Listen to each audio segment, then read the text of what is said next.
Baik, selamat malam Ibu dan Bapak sekalian, teman-teman yang sudah hadir di acara diskusi eh, implementasi Permen Kemendikbudristek PPKS nomor 30 tahun 2001 di perguruan tinggi Indonesia, lalu selanjutnya bagaimana?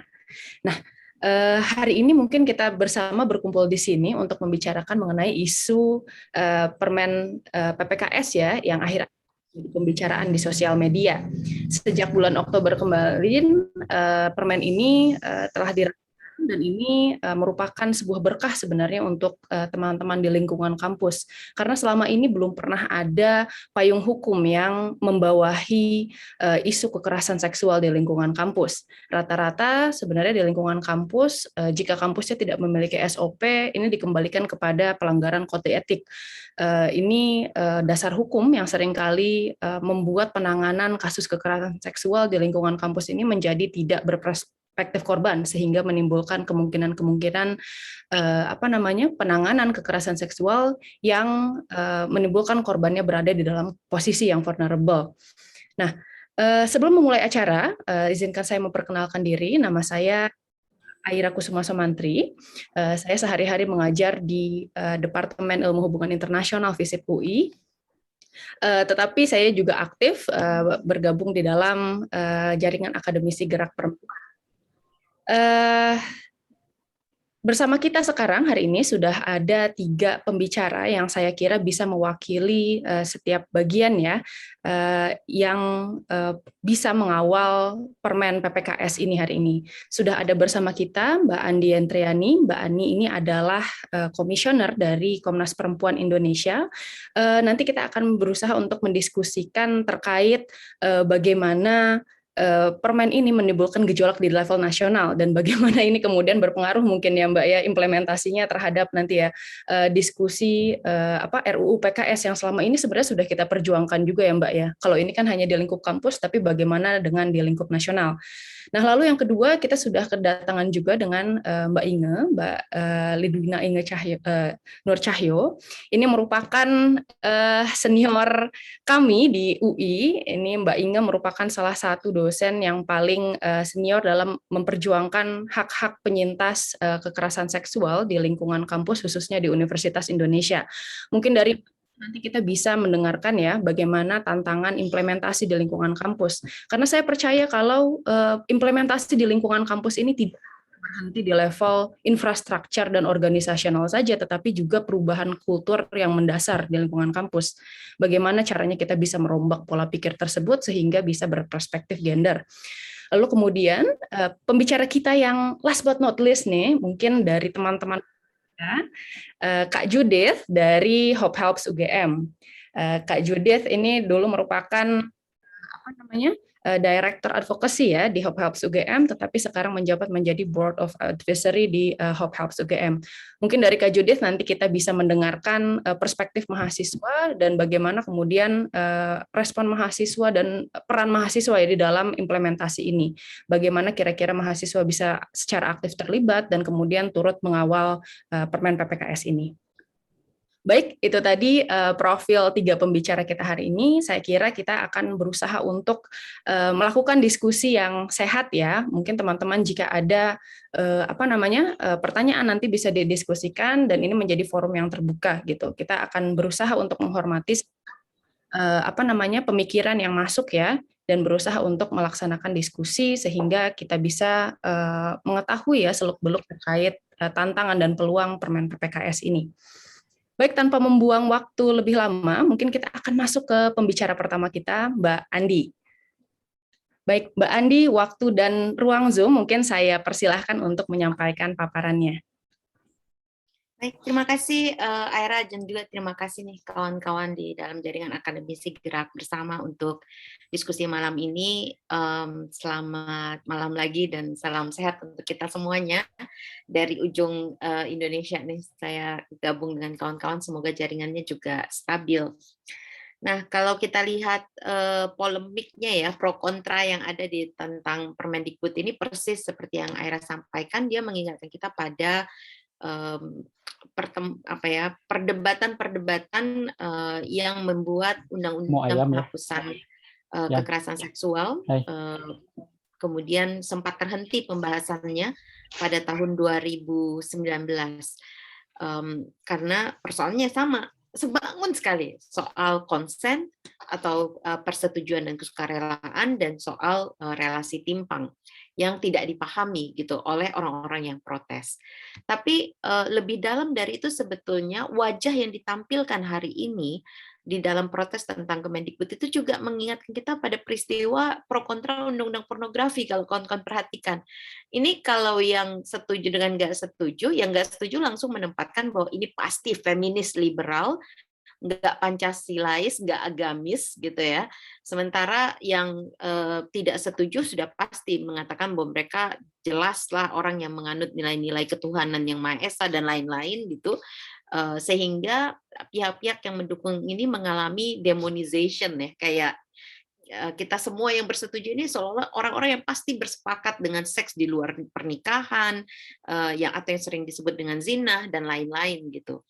Nah, karena itu menurut saya kita perlu sangat hati-hati menyimak dari pro kontra ini, karena dikotomi ini jelas sebuah dikotomi yang sangat keliru, yang sebetulnya bisa jadi berakar dari dua pemahaman dan juga dua konsep hukum yang memang berbeda gitu. Karena tidak berarti serta-merta juga orang yang tidak bersepakat dengan Permendikbud ini menjadi jauh lebih Islamis ya, kalau boleh, bahkan karena narasinya sekarang adalah narasi antara yang kelompok Islam dengan non-Islam jadinya bahkan gitu, atau yang Islamnya lebih utuh dibandingkan yang kurang gitu. Nah, yang padahal sebetulnya itu sama sekali tidak benar. Apakah ada di dalam agama yang menyatakan bahwa kita boleh melakukan tindakan pemaksaan dalam bentuk pemaksaan seksual ataupun boleh menghina orang lain dengan kegiatan-kegiatan yang bernuansa seksual sehingga orang yang mengalami itu merasa dipermalukan, direndahkan, dan bahkan merasa tidak dimanusiakan. Terlepas dari bagaimana seseorang itu berbusana, bagaimana seseorang itu berperilaku, bahkan boleh jadi perilaku seksualnya sendiri. Saya tidak yakin ya, karena kalau kita lihat dari kaum ulama yang sekarang juga muncul, mereka menyatakan bahwa itu bukan hal yang juga diinginkan di dalam agama ini, gitu, di dalam agama Islam secara khususnya, kalau memang narasinya adalah narasi agama Islam. Nah, tetapi juga pada saat yang bersamaan dikotomi menyesatkan ini kan sangat gampang diterima oleh publik ya. Jadi kita bisa lihat bagaimana kemudian banyak pihak yang sebetulnya belum baca Permendikbudnya, dia sudah ribut duluan menyatakan ketidaksetujuannya. Ini sama persis dengan undang-undang pornografi pada saat pembahasannya itu, dan juga pada rancangan undang-undang penghapusan kekerasan seksual. Kita bahkan ingat ada seorang, ini tanpa berusaha mengungkit ya, kebetulan saja beliau sudah almarhum gitu, tapi misalnya beliau membuat, ini seorang ulama yang cukup kondang gitu di media sosial yang membuat clips gitu ya, dan menjadi viral gitu untuk sebuah rancangan undang-undang yang dia sebenarnya nggak pernah baca, dia bahkan nggak bisa menunjukkan pasal mana yang menyatakan bahwa kemudian karena pengaturannya ini berfokus pada kekerasan seksual maka memperbolehkan zina, aborsi dan lain-lain gitu misalnya. Jadi saya pikir ini sudah berulang kali diskusi mengenai Permendikbud ini, saya harapkan betul bisa juga mengajak masyarakat itu untuk mau baca, sekurangnya baca dulu baru komentar gitu. Karena ada kemungkinan memang kita akan berbeda pendapat gitu terhadap beberapa hal yang memang perlu atau tidak perlu diatur. Menurut saya yang kita bisa sepakati bersama adalah juga bahwa sebuah pengaturan tentang kekerasan seksual itu perlu dibedakan dengan pengaturan terkait dengan persoalan-persoalan kesusilaan lainnya. Tidak mengaturnya menjadi satu keranjang, itu tidak sama dengan menyetujui perbuatan-perbuatan yang kita nilai melanggar kesusilaan. Tetapi kalau kita mencampurkan, ini kita lagi nggak bikin gaduh-gaduh. Gitu. Ini bukan semua barang boleh dicampur dalam sebuah proses legislasi gitu, karena sebuah aturan yang mencampur semua hal akan memiliki resiko-resiko yang justru melemahkan bahkan membuyarkan tujuan utama dari pengaturan itu sendiri. Nah, misalnya dalam kekerasan seksual, bagaimana kita bisa mencabut kalimat atau frasa ya, frasa tentang consent atau persetujuan. Dan ini menjadi konsep yang sebetulnya sangat penting untuk membedakan apakah sebuah tindakan itu merupakan kekerasan atau bukan kekerasan. Karena di dalam konsep kekerasan itu ada pihak yang dirugikan. Kalau kita membaca deklarasi anti kekerasan terhadap perempuan yang kemudian dielaborasi dalam rekomendasi 19 dan rekomendasi 35 dari Komite Penghapusan Segala Bentuk Diskriminasi terhadap Perempuan, kekerasan itu kan sebuah tindakan dari seseorang yang mengakibatkan orang yang mengalaminya ini mengalami penderitaan, bisa fisik, bisa psikologis, bisa seksual, bisa ekonomi, bisa sosial, lain-lain ya. Jadi ini bukan keinginan suka sama suka, sebuah tindakan yang suka sama suka yang bisa merupakan tindakan melanggar kesusilaan, karena itu tidak boleh dicampurkan dengan tindakan kekerasan itu. Nah, kalau dia digabung gimana aturannya? Dia akan membingungkan. Aparat penegak hukum kita ini ya, pakai sudah kalimat pasal 285 di KUHP itu yang bilang paksaan dan ancaman kekerasan saja, banyak sekali menolak laporan perkosaan dengan tuduhan suka sama suka. Sesederhana bahwa tidak ada bukti dianggap yang kasat mata bahwa terjadi ketidaksetujuan itu dan terjadi adanya paksaan atau ancaman paksaan, gitu kan, ancaman kekerasan. Ancaman kekerasannya harus dibuktikan seperti apa kalau kita bicara soal misalnya kekerasan seksual dalam bentuk perkosaan ya, di dalam KUHP kita. Minimal bukti visum menunjukkan bahwa betul terjadi pemaksaan penetrasi alat kelamin laki-laki ke alat kelamin perempuan. Itu wajib ada. Kalau tidak ada mulai ragu-ragu. Jangan-jangan tidak terjadi. Kalau itu bahkan kalau ini ya teman-teman yang melakukan dampingan kasus nih saya sampai gemes banget itu kok dibilang itu robeknya jam berapa gitu. Karena jam tertentu robekannya jadi dibayangkan aja ya jam kalau ukurannya robeknya cuma jam 2 dengan robek jam 9 gitu dianggapnya lebih besar jam 9 karena itu berarti pemaksaan untuk penetrasi lebih besar gitu bisa tanpa mempertimbangkan fisiologi dari si perempuan yang menjadi korbannya gitu. Atau apakah dia mengupayakan tindakan untuk melarikan diri gitu. Misalnya apakah ada lebam-lebam karena dia berusaha untuk menghindari pelakunya atau tidak gitu misalnya kan. Atau dia berteriak atau tidak gitu misalnya. Jadi hal-hal tersebut menjadi indikator ada atau tidak kekerasan dan ancaman kekerasan. Sehingga ketika tidak nampak itu semua dibilang bahwa itu suka sama suka. Dan karena itu dia menjadi bukan tindakan perkosaan lagi gitu. Jadi hilang tindakan kekerasannya. Bayangkan kalau dalam definisi kekerasan seksual kita tidak memuat kata persetujuan ini. Maka akan dapat kita prediksi bahwa ada banyak situasi di mana perempuan korban itu justru akan dianggap sebagai sebuah tindakan yang suka sama suka. Ini adalah kelalaian yang sebetulnya dalam format yang lain terjadi di undang-undang pornografi. Yang akibatnya ketika dia dicampur, korban yang sebetulnya tadinya tidak pernah ya mau dia misalnya dia membuat itu untuk tujuan pribadi, tetapi dia tidak pernah menyatakan bahwa saya bersetuju ini akan dipublikasi lebih luas daripada kita berdua yang membuatnya, itu akan dapat menjadi orang yang dipidanakan dengan undang-undang tersebut. Jadi ini persoalan pencampuran konseptual itu punya implikasi pada ketidakpastian hukum dan gagalnya sebuah produk aturan itu mengatur apa yang menjadi subjek dan topik pengaturannya itu sendiri. Konsen juga sebetulnya merupakan sebuah konsep yang bukan baru gitu. Meskipun dia tidak pernah disebutkan sebagai sebuah frasa langsung ya persetujuan itu. Tetapi kita mengenalnya dalam konsep pidana kita. Misalnya saja kita mengenal yang namanya usia yang menjadi batas apakah sebuah tindakan itu dapat atau tidak dapat dianggap sebagai sebuah tindakan yang bisa menunjukkan kesukarelaan ataupun keterlibatan korban. Kalau kita baca Undang-Undang Perlindungan Anak misalnya, persetubuhan dan tindakan seksual itu apapun modelnya antara seorang anak dengan orang dewasa itu sudah dianggap sebagai tindakan pidana seksual karena anak dianggap tidak memiliki kapasitas untuk bisa keluar dari relasi yang menempatkan dia lebih rentan dibandingkan orang dewasa. Lebih rentan bahkan termasuk tipu daya ya rayuan dan lain-lain. Jadi bukan sekedar ancaman ataupun tindakan kekerasan. Begitu juga dengan seorang disabilitas gitu. kalau ini harus diperiksa ulang kan gitu. Bahkan apakah misalnya stigma ya terhadap kawan-kawan dengan disabilitas mental yang katanya lebih seksual aktif gitu, aktif secara seksual, itu juga tidak bisa menjadi alasan seseorang mengatakan bahwa dengan demikian perbuatan saya terhadap si korban yang disabilitas ini adalah sebuah situasi suka sama suka. Ataupun kalau kita lihat misalnya di dalam KUHP kita, kita juga mengenal kok orang-orang yang misalnya dinyatakan dia tidak dalam apa namanya ruang untuk bisa menyatakan persetujuannya atau penolakannya terhadap apa yang terjadi pada dirinya. Misalnya ketika dia pingsan atau dalam kondisi mabuk yang luar biasa sehingga dia tidak bisa ini, tidak disebutnya sebagai kehilangan kesadaran diri. Jadi konsen ini bukan, dia tidak serta-merta ditempatkan pada persoalan otonomi tubuh. Ini kan yang terus-menerus dijadikan isu ya, bahwa teks dari Permendikbud ini seperti teks dari rancangan undang-undang penghapusan kekerasan seksual adalah narasi feminis barat yang menempatkan pada otonomi tubuh perempuan.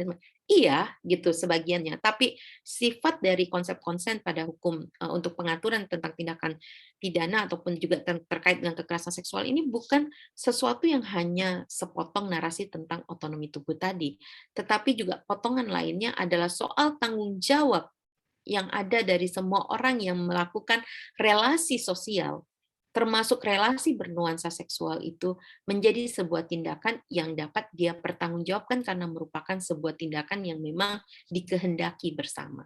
Nah, kata dikehendaki bersama ini kalau kita pakai perbandingannya nih, setelah keributan tentang Permendikbud ini kan juga lah keluar ya surat edaran di DKI Jakarta gitu yang sebetulnya memuat hal yang serupa, cuman tidak menggunakan kata persetujuan, melainkan kata yang diinginkan atau yang tidak dikehendaki atau tidak. Sebetulnya kan dia adalah dua frasa yang tidak sama tetapi bertaut secara konseptual, dan ini penting dipahami oleh siapapun yang mau memprotes terkait dengan persoalan konsen tadi.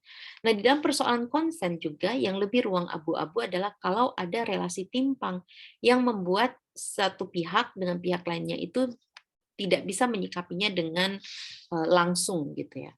Kita tahu misalnya kalau data di Komnas Perempuan di dalam 5 tahun terakhir ini setiap tahunnya ada belasan kasus kekerasan di lingkungan pendidikan ya, sekitar 27%-nya adalah di perguruan tinggi, dan ini bisa relasinya antar mahasiswa, dosen dengan mahasiswa, dosen ke dosen ataupun dengan karyawan ya. Nah, itu juga bagaimana kita bisa menyatakan bahwa seorang mahasiswi yang misalnya pun si dosennya tidak secara verbal mengatakan kalau kamu tidak bersedia saya cium, nilaimu akan saya kurangi gitu, atau kamu bisa jadi tidak lulus. Itu kan ada hal-hal yang dia tidak perlu dinyatakan secara verbal, tetapi strukturnya yang satu memegang kendali pada nilai, yang satu lagi apa namanya tergantung pada nilai yang diberikan oleh si dosen itu untuk lulus. Jadi struktur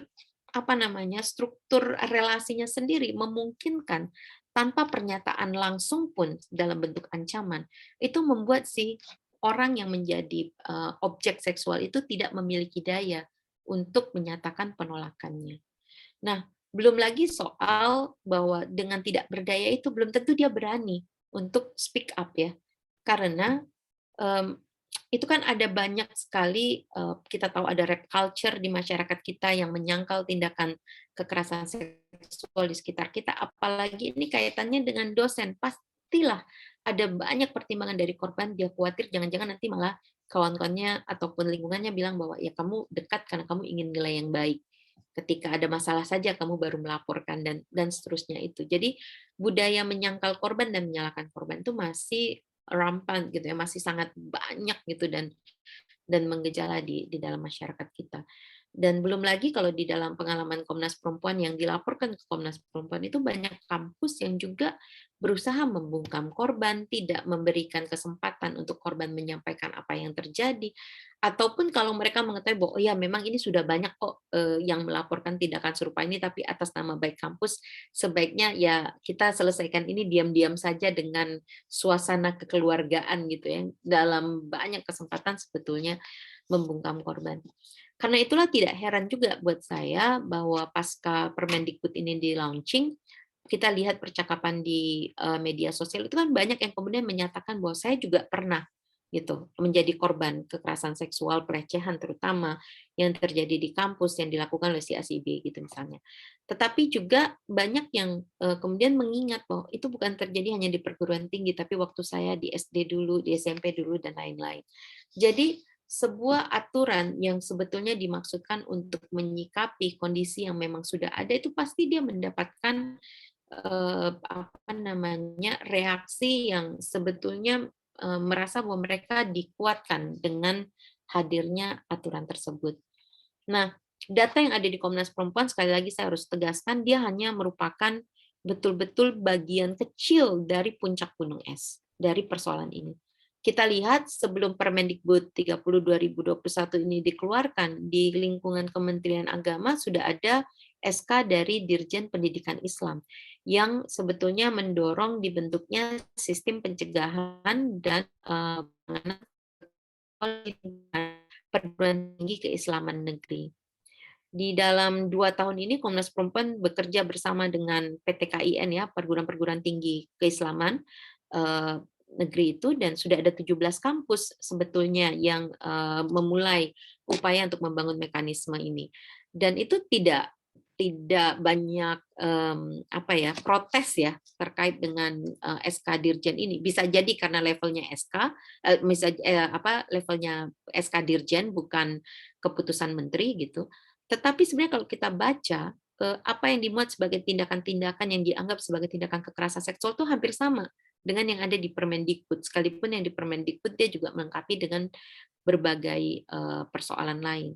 Nah, di dalam pembuatan SK Dirjen Pendis ini, saya ingat di dalam naskahnya disebutkan bahwa kurang dari 1 minggu mereka membuat survei, itu bahkan sudah terkumpul 1.011 kasus kekerasan seksual yang terjadi di lingkungan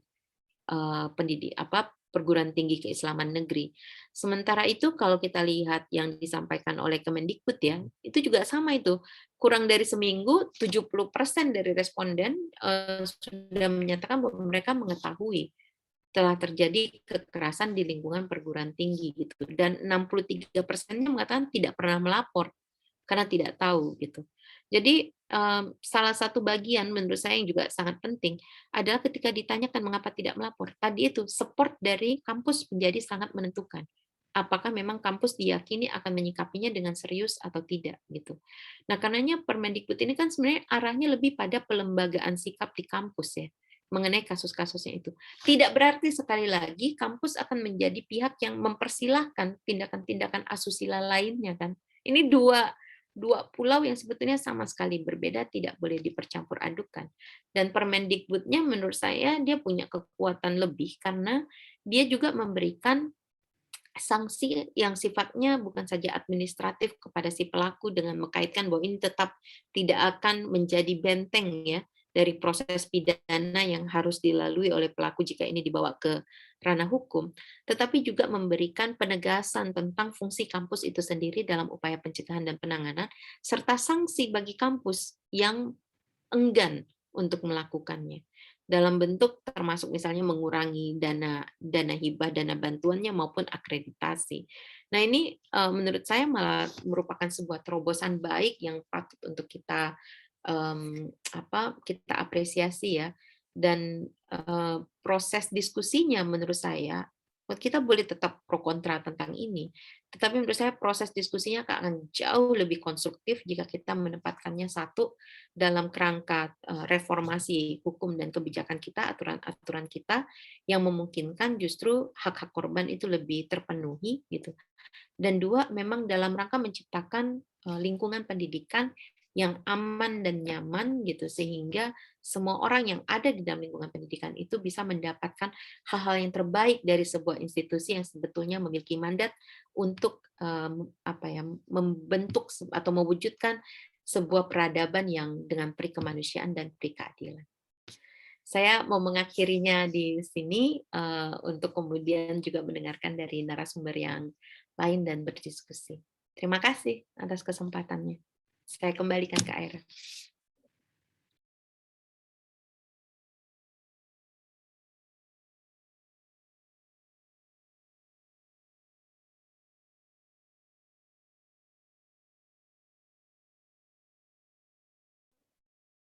Baik, terima kasih banyak Mbak Andi untuk sharingnya. Nih, saya rasa penting ya untuk mencermati tadi ada beberapa poin dari Mbak Andi ya, bahwa sebenarnya selama ini ya Permen PPKS ini banyak diserang di debat semantikal terkait masalah konsep konsen ya.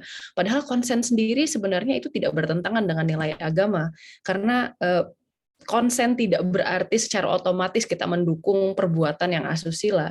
Dan ini juga sebenarnya saya mau menambahkan mungkin sudah ada sebenarnya peraturan yang kemudian membahas mengenai perbuatan atau perilaku seksual di lingkungan kampus ya, karena ini termasuk public space. Itu bisa ditindak melalui pasal KUHP mengenai asusila. Selain itu juga memang di Indonesia kalau di private space mungkin ranah hukum Indonesia belum sampai ke sana, tetapi memang ada apa namanya beberapa hukum juga yang membahas mengenai jika ada dua orang yang melakukan dan salah satunya itu merupakan orang yang terikat dengan ikatan perkawinan, itu juga bisa dijerat dengan pasal asusila. Jadi memang sebenarnya perbuatan-perbuatan yang sebenarnya tidak pantas ya ada di public space, dan kampus ini merupakan public space, itu sebenarnya sudah di-cover melalui KUHP perbuatan asusila ini. Nah, lalu kita juga tadi poin lainnya adalah kita harus belajar sebenarnya dari undang-undang pornografi, karena ini ada resiko ya terkait ketidakjelasan hukum ketika terminologi konsennya ini justru dicabut, karena kita jadi sulit sebenarnya menentukan yang mana yang korban, yang mana yang bukan, yang mana yang sebenarnya ini merupakan kekerasan seksual dan bukan gitu. Jadi ini yang harus kita lihat ya, bahwa memang apabila ada tekanan untuk revisi di sini, sebenarnya kita harus mengatakan juga bahwa ini merupakan konsep konsen sendiri merupakan esensi justru dari Permen PPKS ini. Jangan sampai hal yang justru penting ini malah kita apa namanya hilangkan ya karena adanya tekanan politik atau kepentingan dari pihak eksternal. Karena kalau saya lihat memang Mbak, kayaknya yang banyak mengkritisi itu justru orang luar kampus, bukan orang kampus yang justru merasakan di lapangan ya. Seperti apa sulitnya memperjuangkan isu kekerasan seksual di lingkungan kampus. Baik, sekali lagi terima kasih Mbak Andi untuk sharingnya yang sangat insightful. Sebelum saya lanjut nih, mungkin saya akan request para peserta untuk mute ya, karena tadi ada beberapa suara yang bocor. Mungkin minta tolong dicek kembali apa namanya suaranya, minta tolong untuk di mute agar diskusinya bisa berjalan dengan kondusif. Lalu jika ada misalnya teman-teman yang akan mengajukan pertanyaan atau mau mengajukan pertanyaan, silahkan dituliskan di kolom komentar ya, agar nanti kita bisa bahas bersama-sama di sesi diskusi. Baik, selanjutnya mungkin kita akan lanjut ke pembicara selanjutnya. Pembicara selanjutnya ini adalah Mbak Inge. Mbak Inge mungkin bisa menceritakan Mbak bagaimana ya kira-kira tantangan dan peluang kita terkait Permen PPKS ini, dan bagaimana kemudian kita bisa ya mengawal PPKS ini tidak hanya berhenti kepada peresmian kebijakan saja, tetapi memastikan pihak kampusnya pun comply dengan permen ini, dan ini bisa menjadi sebuah baby step sebenarnya untuk kita ya, untuk membuat sebuah reformasi culture di lingkungan kampus menjadi kampus yang aman dan berperspektif gender. Mungkin Mbak Inge untuk waktu dan ruang Zoom, saya persilahkan Mbak Inge. Baik, terima kasih Mbak Ira. Selamat malam kawan-kawan. Saya izin kalau tiba-tiba saya off cam berarti wifi-nya kurang bagus. Aku nggak bisa share screen nih Mbak Ira. Boleh minta tolong karena saya udah mulai tulalit, jadi harus pakai panduan. Ya, thank you banget. Oke, thank you banget. Nah, jadi gini teman-teman, saya akan bicara dari konteks kampus sih sebetulnya ya. Jadi untuk isu kekerasan seksual tuh di kampus sebetulnya tadi saya disebut termasuk yang senior. Mungkin enggak juga sih, di atas saya banyak yang udah ikut lebih dulu berjuang juga gitu ya. Kita bisa sebut beberapa nama.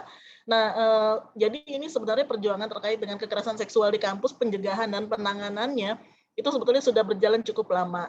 Dan kira juga tidak hanya misalnya dalam konteks kampus saya di UI gitu ya, atau di beberapa kampus juga sudah berjalan sebetulnya. Tapi memang kita akan coba lihat juga apa sih kemudian perbedaannya gitu ya, dan sesudah ada payung hukumnya. Jadi kawan-kawan mungkin kalau kita boleh refresh dikit nih, kan kalau menurut Permendikbud ya bentuk kekerasan seksual itu kan sebetulnya bicara tentang bagaimana orang mengalami kekerasan dan kemudian menjadi kehilangan kesempatan untuk mengakses haknya atas pendidikan. Nah, ini yang sebetulnya ini yang menjadi concern kami ketika menangani kasus-kasus kekerasan di kampus. Jadi yang justru menyedihkan itu adalah ketika terjadi kekerasan seksual, orang itu kemudian akan bukan hanya kemudian mengalami kondisi perlukaan fisik gitu ya, atau misalnya terus kemudian jadi secara psikologis juga terganggu, tetapi juga dia akan kehilangan kesempatannya, misalnya untuk melaksanakan atau melanjutkan pendidikan. Padahal dapat terjadi bahwa pada beberapa kasus justru korban ini adalah orang yang kemudian di keluarganya dia diunggulkan gitu. Jadi, aduh, ini sedih banget deh kalau ini terjadi di kampus. Nah, sehingga kemudian memang akan sangat sayang sekali kalau memang perdebatannya itu dan kemudian orang menolak itu bukan cuman sih, tapi lebih karena tidak membaca secara teliti gitu ya tentang Permendikbud ini, karena sejatinya sebetulnya Permendikbud ini sangat mengakomodir apa yang terjadi di dalam kampus, apa yang hampir setiap hari deh kali ya gitu para senior saya dan saya itu berurusan dengerin gitu ya keluhan-keluhan dan sebagainya. Terus kemudian jangan bilang juga bahwa itu kan cuma di UI gitu. Enggak, Bapak Ibu, teman-teman percaya deh gitu ya, di tiap kampus itu terjadi gitu. Nah, kemudian di dalam Permendikbud ini yang menarik juga adalah cakupan kekerasan seksualnya Mbak Ira dan kawan-kawan ini tidak hanya kemudian fisik, tetapi juga ada isu verbal, kemudian juga fisik, dan bahkan juga diakomodir bagaimana kalau kekerasan seksual itu terjadi secara daring. Nah, ini sebenarnya bukan cuma di kampus, tapi juga kita pernah mungkin membaca berita ya bahwa anak-anak SMP, SMA yang sedang sekolah daring itu juga ternyata mengalami gitu. Jadi betul-betul deh ini merupakan satu terobosan hukum sebetulnya yang kemudian diharapkan dapat melindungi mahasiswa kita. Nah, jadi ini kira-kira gambaran kondisi kampus nih sebelum Permendikbudristek nomor 30 tahun 2021 hadir. Jadi sebetulnya proses memperjuangkan kampus merdeka dari kekerasan seksual itu udah lama. Senior-senior saya mungkin lebih kompeten untuk cerita soal perjuangan mereka gitu ya. Tapi kemudian mereka juga bilang bahwa perjuangan ini seringkali kemudian sifatnya jadi nggak komprehensif gitu. Jadi kesannya kayak pemadam kebakaran gitu. Jadi kebakaran terjadi baru dipadamkan. Ya itu karena belum ada peraturan payung yang kemudian menjadi landasan sehingga kemudian bisa dibentuk satu mekanisme yang sifatnya komprehensif itu, yang sistemik gitu.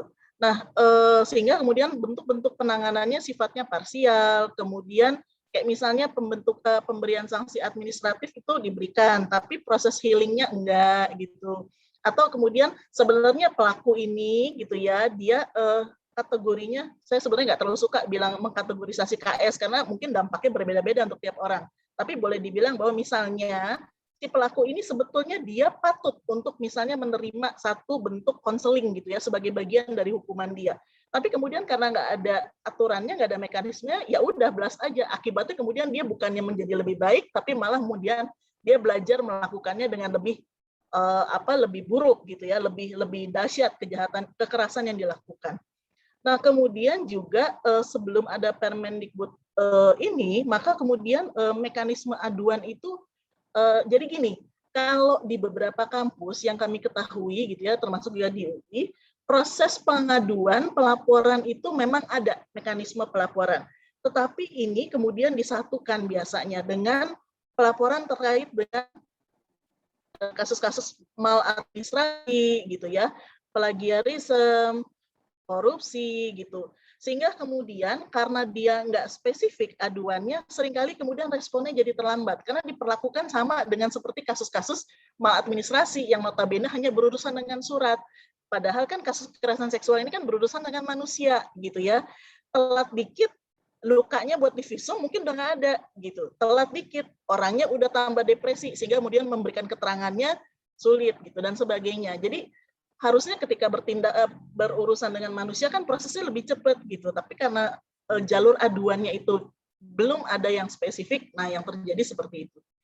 Kemudian juga penanganan kasus belum tentu sesuai dengan kebutuhan korban gitu. Jadi seringkali bagaimana menghukum pelaku.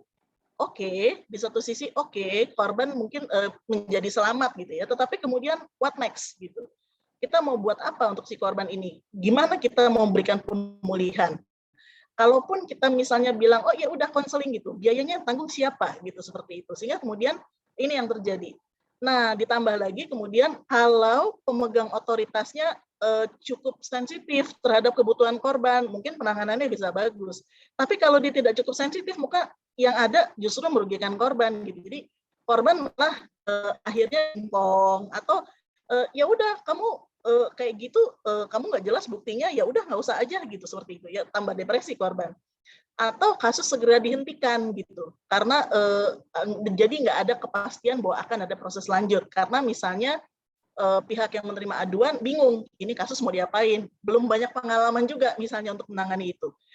Nah, termasuk juga cara memperlakukan aduan atau bukti yang diberikan oleh korban. Jadi bukannya nggak mungkin bahwa kemudian sebetulnya korban punya buktinya banyak, tetapi kemudian ketika proses proses pemeriksaan ini di tingkat kampus terjadi gitu, karena belum tahu cara mekanisme menanganinya, akibatnya kemudian dokumen tersebar luas, identitas korban tersebar luas, atau dapat jadi justru dokumennya hilang gitu, atau justru malah diupload di media sosial ya, sehingga kemudian yang ada pihak kampus malah sibuk memadamkan kebakaran gitu kan, karena ini menjadi lebih luas.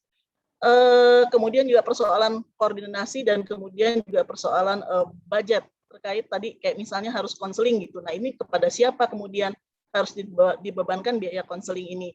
Karena kami pernah misalnya memutuskan satu kasus itu bahwa pelaku justru harus mengalami konseling karena dianggap bahwa ini terjadi karena dia itu biasa bergaul dalam komunitas yang perspektifnya seperti itu gitu. Padahal sebenarnya dia bisa misalnya untuk ubah, sehingga kemudian ya tapi terus kemudian siapa yang menanggung biaya konselingnya? Apakah fakultas atau universitas gitu atau prodi gitu kan?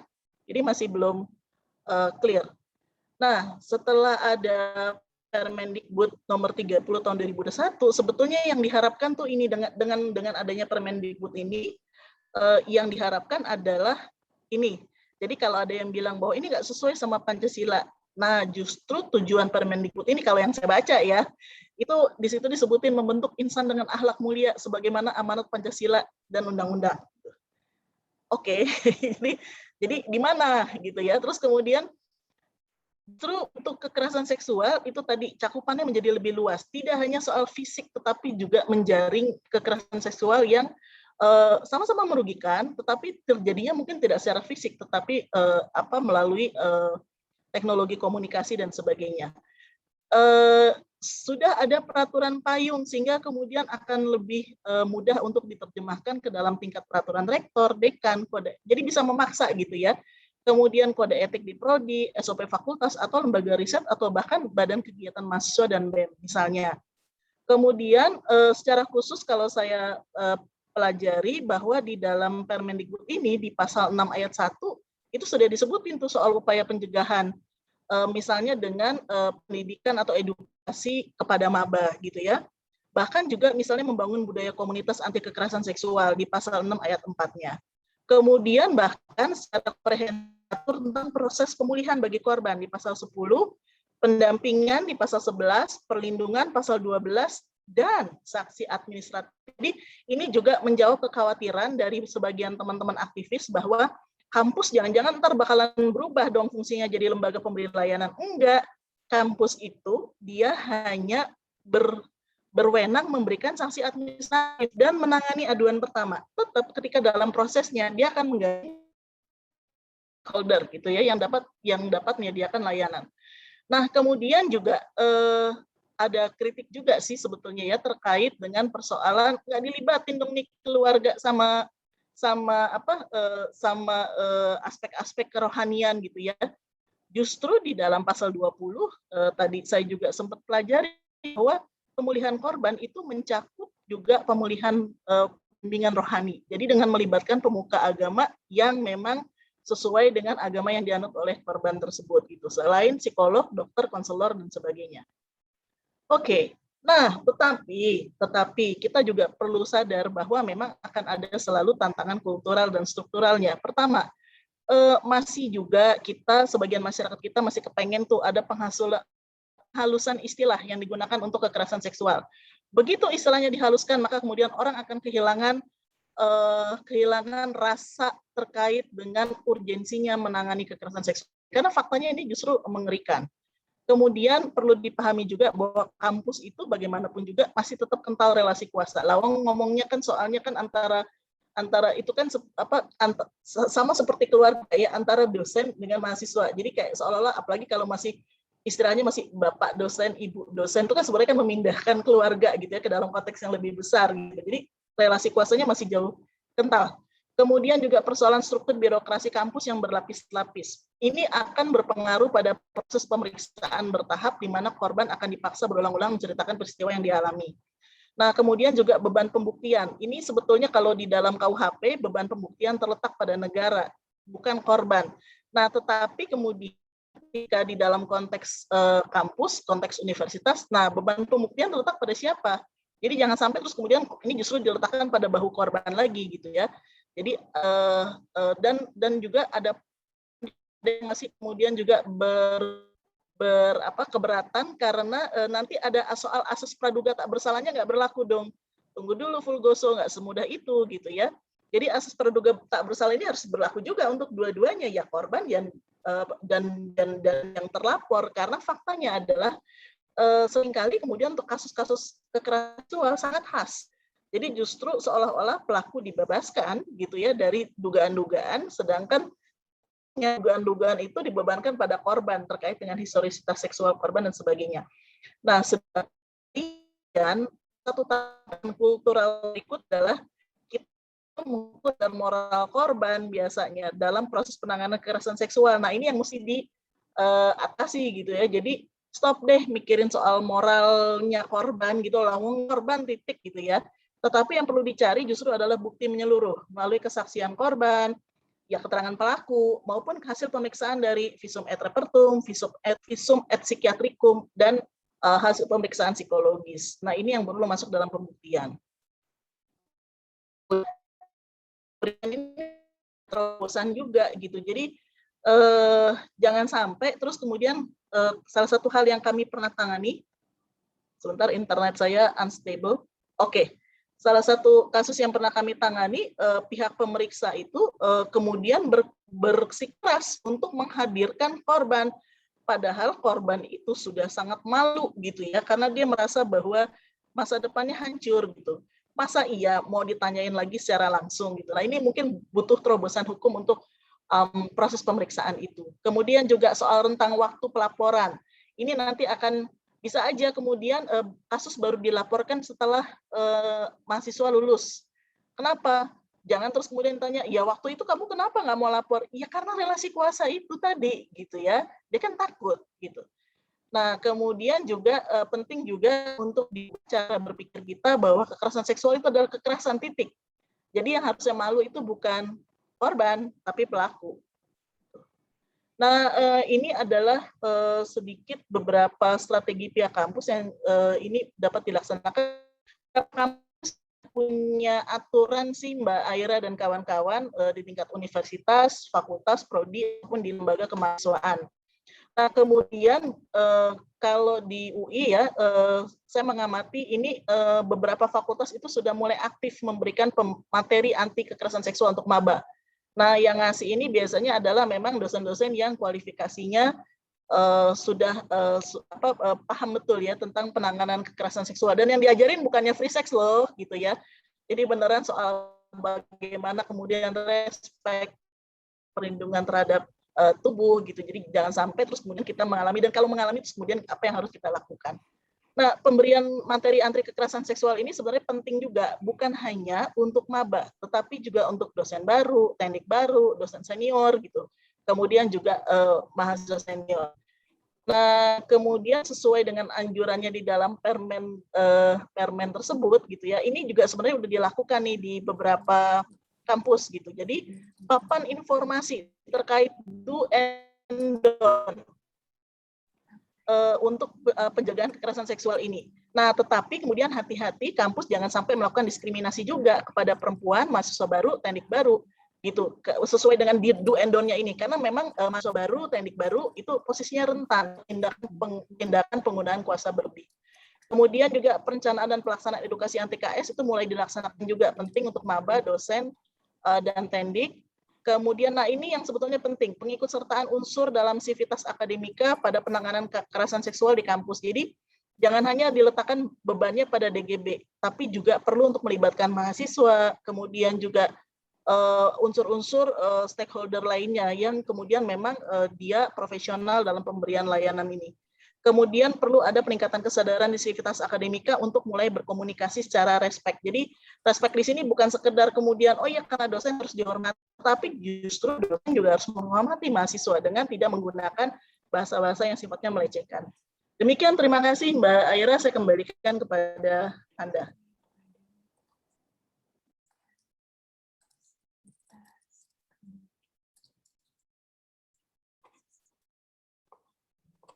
Baik, terima kasih banyak Mbak Inge untuk sharingnya yang sangat komprehensif nih. Menarik sekali ya Mbak melihat bagaimana ini pihak kampus sebenarnya perlu mengintegrasikan ya Permen PPKS ini sebenarnya ke dalam kampus, baik itu secara struktur, lalu kemudian secara peraturannya, lalu secara cultural juga. Sebenarnya ini banyak sekali tadi poin yang saya catat dari paparannya Mbak Inge, bahwa memang penanganan KS di lingkungan kampus sekarang memang belum komprehensif sifatnya. Dia masih sering dicampur adukan dengan isu administratif dan penanganannya pada akhirnya yang membuat parsial, tidak selesai, atau bahkan maksudnya menimbulkan luka baru bagi korban karena pihaknya lama dan melelahkan gitu. Selain itu kita juga melihat tadi ya bahwa memang ini sebenarnya tidak menempatkan universitas jadi pemberi sanksi secara hukum negara, karena memang universitas ini sebenarnya memiliki keterbatasan ya, hanya bisa memberikan hukum atau sanksi sanksi administrasi kepada pelaku ya. Dan yang terakhir di sini juga ada upaya-upaya yang sudah dimulai sebenarnya dari pihak universitas. Tadi Mbak Inge bilang bahwa memang di UI sendiri ya sudah ada upaya untuk melakukan sosialisasi terkait anti kekerasan seksual di lingkungan kampus, dan saya ingat kalau nggak salah ini juga dimulai dari tahun sekitar 2019-an ya.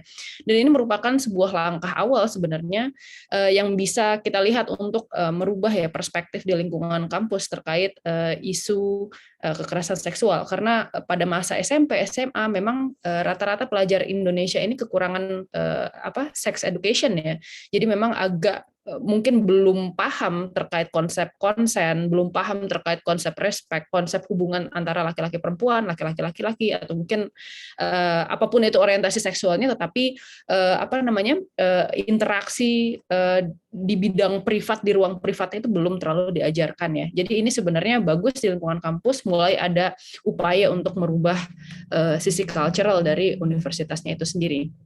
Baik, terima kasih banyak sekali lagi Mbak Inge untuk paparannya, very insightful. Dan saya sekali lagi mengundang teman-teman yang sudah hadir di sini untuk mengajukan pertanyaan agar nanti kita bisa mendiskusikannya bersama-sama ya di dalam sesi tanya jawab.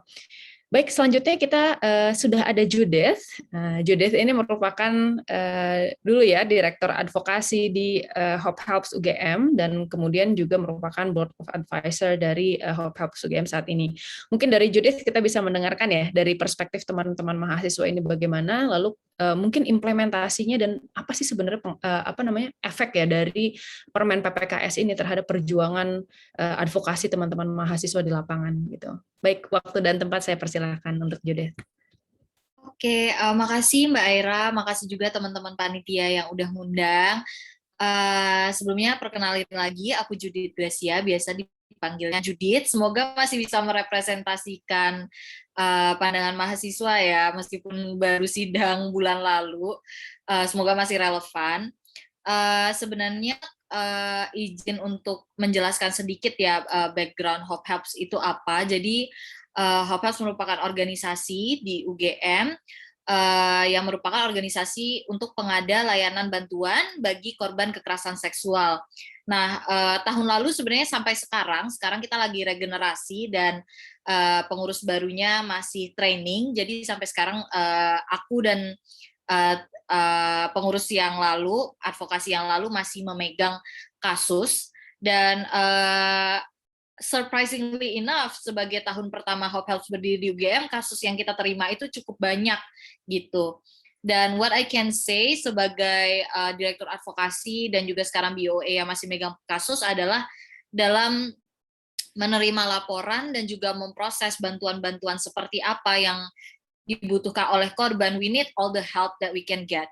Karena kebutuhan korban itu beda-beda. Jadi ada korban yang mereka membutuhkan bantuan psikologis, misalnya Kak minta bantu untuk di-refer konseling, tapi aku nggak ada biaya gitu. Nah nanti dari Hope Helps, oke, kita bantu nih ya, biayain dari uang kas kita refer, kita dengerin kamu maunya apa. Nah ada juga yang perlu diproses secara administratif ke kampus, ada juga yang perlu sampai ke jalur hukum dan lain-lain. Nah ketika pendampingan yang dibutuhkan itu goes beyond pendampingan psikologis, di sini kita bekerja sama dengan banyak pihak. Misalnya kalau di tingkat kampus dalam urusan administratif, itu kita kerjasama dengan dosen-dosen champion. Jadi kalau di UGM nih dosen-dosen kayak Bu Inge nih dibilangnya dosen champion. Nah kalau di UGM tuh ada Bu Iyi, Mbak Tata. Nah kita kerjasama dengan beberapa dosen ini untuk menangani korbannya secara administratif. Untungnya ya di UGM itu termasuk salah satu kampus yang paling maju dalam urusan peraturan. Dikarenakan kasus yang kemarin tersebar luas, aku yakin kita semua tahu kita Agni ya, dan itu juga merupakan kasus yang akhirnya mendasari terbentuknya Peraturan Rektor UGM nomor 1 tahun 2020 tentang penanganan kekerasan seksual. Tapi bedanya dengan Permendikbud, menurutku Permendikbud ini akan jauh lebih komprehensif, terutama karena akan adanya keterlibatan mahasiswa. Kalau sekarang di peraturan rektor, itu ketika sudah masuk ke tahap administratif, biasanya pendampingnya itu dipanggilnya sebagai saksi. Tapi kalau di Permendikbud, di pasal-pasalnya ketika nanti membentuk satgas untuk mendampingi korban, itu juga bisa termasuk mahasiswa. Tentu saja ada syarat-syaratnya, misalnya kayak mahasiswa yang pernah mendampingi mahasiswa lain, atau sudah pernah membuat kajian gender, dan juga tidak pernah melakukan kekerasan seksual. Nah, menurut aku ini bagus banget dan bisa berguna banget untuk pergerakan, karena yang tadi aku bilang, we need all the help that we can get. Terkadang beberapa korban itu takut untuk maju ke tingkat administratif, kayak ya udahlah aku didampingin aja secara psikologis, nggak usah diproses deh pelakunya. Itu karena mereka takut, aduh kalau aku yang dipertanyakan gimana ya, bagaimana kalau realitasku yang dipertanyakan oleh kampus, misalnya kamu yakin kamu nggak konsentif kayak gitu, atau kalau kamu yakin kamu tegas ke dia, kamu nggak ngasih persetujuan, misalnya hal-hal kayak gitu masih seringkali ditakutkan oleh korban gitu, dan seringkali banyak korban yang akhirnya nggak jadi maju untuk memproses pelakunya karena mereka takut gimana ya kalau aku juga ikut-ikutan dihukum gitu. Tahun sebelumnya, 2 tahun lalu sebelum aku jadi Director of Advocacy di Hope Helps, aku sempat menjabat juga sebagai Sekjen Srikandi. Dan waktu itu pernah dimintain konsultasi sama Srikandi universitas lain. Aku nggak bisa sebut nama institusinya, tapi salah satu universitas Islam. Dan di situ konsultasinya juga hal yang sama, yaitu ada seorang korban di universitas tersebut, dia maju melaporkan pelakunya, tapi karena sudut pandang tertentu yang dari dosen-dosennya mempertimbangkan sisi agamis dan segala macam, korbannya akhirnya ikutan diskors. Dan diskorsnya itu dengan waktu yang sama persis dengan pelakunya. Jadi pelakunya diskors 2 semester, korbannya diskors 2 semester juga. Sama-sama diskors meskipun yang satunya korban dan udah tersiksa banget, tapi waktu itu kampus bilangnya ini tindakan asusila, dan jika korban nggak dihukum apa-apa, maka dia juga akan ikut, yaitu dalam tanda kutip mencoreng nama baik kampus. Nah, di sini kita bisa lihat masalahnya bahwa terkadang tuh, bukan terkadang sih, most of the time ada relasi kuasa yang sangat besar antara kampus dan juga mahasiswa. Pada akhirnya kan meskipun mahasiswa, ya we can riot kayak waktu kita AKNI, kita bisa protes sebanyak mungkin, tapi at the end decision making untuk pelaku ini diproses atau enggak, korbannya ini dibiayain konselingnya atau enggak gitu, itu pada akhirnya kan kampus yang bikin decisionnya. Dah menurutku setidaknya dengan Kemendikbudristek ini, kampus tuh seenggaknya punya guidelines gitu. Dan bukan cuma UGM jadinya, tapi semua kampus di seluruh Indonesia akhirnya punya guidelines untuk tidak melakukan hal-hal ini kepada korbannya.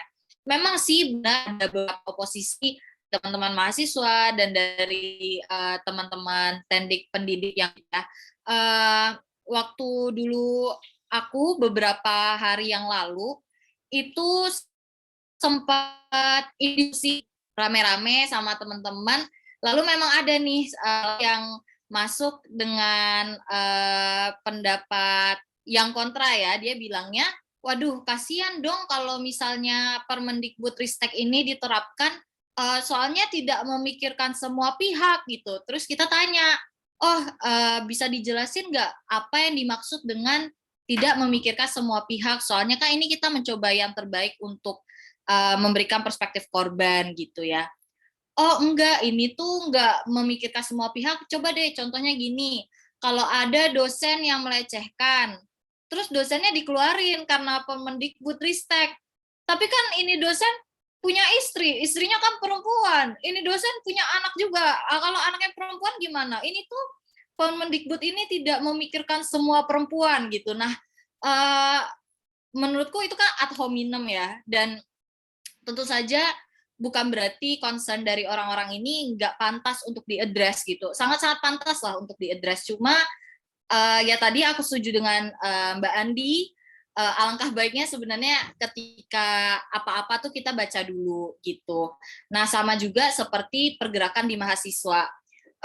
Kalau efek dari Permendikbud ini ke pergerakan sebenarnya adalah juga efek ke komposisi orang-orang di pergerakannya sih, karena kalau dari UGM sendiri, bahkan ketika kita mau mengawal isu Permendikbud ini, kita pastiin nggak ada salah satu mahasiswa pun yang menjadi terduga pelaku, tapi juga terlibat gitu dalam pengawalannya. Jadi kita memastikan kalau pergerakan ini nggak ada munafik-munafik kayak aktivis palsu yang ke-include. Pokoknya if there is anyone yang punya pengalaman atau juga punya track record kasus kekerasan seksual, dia nggak boleh ikut mengawal.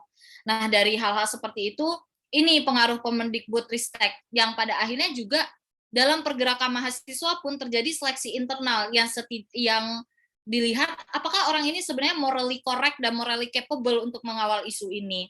Karena kalau salah satu concernku sebagai mahasiswa dulu adalah isu sosial ini makin lama makin pragmatis ya Mbak, kayak banyak orang yang memanfaatkan isu sosial tuh buat panjat sosial gitu, kayak buat terkesan adalah orang yang morally correct. Gak jarang juga bahkan ada yang memanfaatkan untuk memperbagus CV biar dapat kerjaan habis lulus. Aku sendiri pernah ditanya-tanya sama teman gitu, tapi jawabannya kayak, ya kalau aku sih ngelakuinnya tulus, terlepas aku dapat benefit atau enggak, ya itu untung-untungan. Tapi dari situ aku jadi sadar bahwa banyak loh orang-orang yang pengen pura-pura mengawal isu, tapi sebenarnya ya track record hidupnya pernah melakukan kekerasan seksual, track record hidupnya tidak bagus, tapi menggunakan social issue supaya karirnya bagus dan ditunjang gitu. Nah, hal-hal seperti ini dari peraturan rektor dan dari Permendikbudristek akhirnya membantu untuk kita secara internal kolektif feminisme UGM itu mulai menyeleksi lah biar nggak orang-orang seperti ini tuh nggak terlibat lagi gitu, supaya tidak terkesan munafik ya, kayak mengawal permen anti kekerasan seksual kok yang mengawal pelaku kekerasan kayak gitu. Itu sih. Sama yang terakhir kalau aku boleh jelasin mungkin tentang tantangannya yang akan dihadapi oleh mahasiswa, yaitu sih nanti mungkin ke depannya akan sangat terbantu dengan Permendikbudristek dan semoga kedepannya tidak akan ada tantangan untuk relasi kuasa dalam pembentukan satgas sih. Sebenarnya itu yang aku harapkan dari teman-teman Hopelp sendiri. pengen banget berpartisipasi, cuma ditakutkan ya siapa tahu kita dipandang oh kurang capable karena masih mahasiswa gitu. Tapi untuk kedepannya kita berharap itu tidak terjadi, mengingat bahwa kita juga ada backup dari dosen-dosen champion di UGM. Jadi untuk kedepannya ya diharapkan supaya bisa menjadi lebih baik lah gitu, dan sangat-sangat berpengaruh sih dalam pergerakan ini juga sebenarnya Hope Helps dan kolektif feminisme UGM dan juga aliansinya lagi menyusun rilis sikap gitu untuk mendukung Permendikbudristek dan menolak segala stereotip salah lah yang dilontarkan oleh pihak-pihak kontra. Gitu sih Mbak Aira kurang lebih kalau dari aku.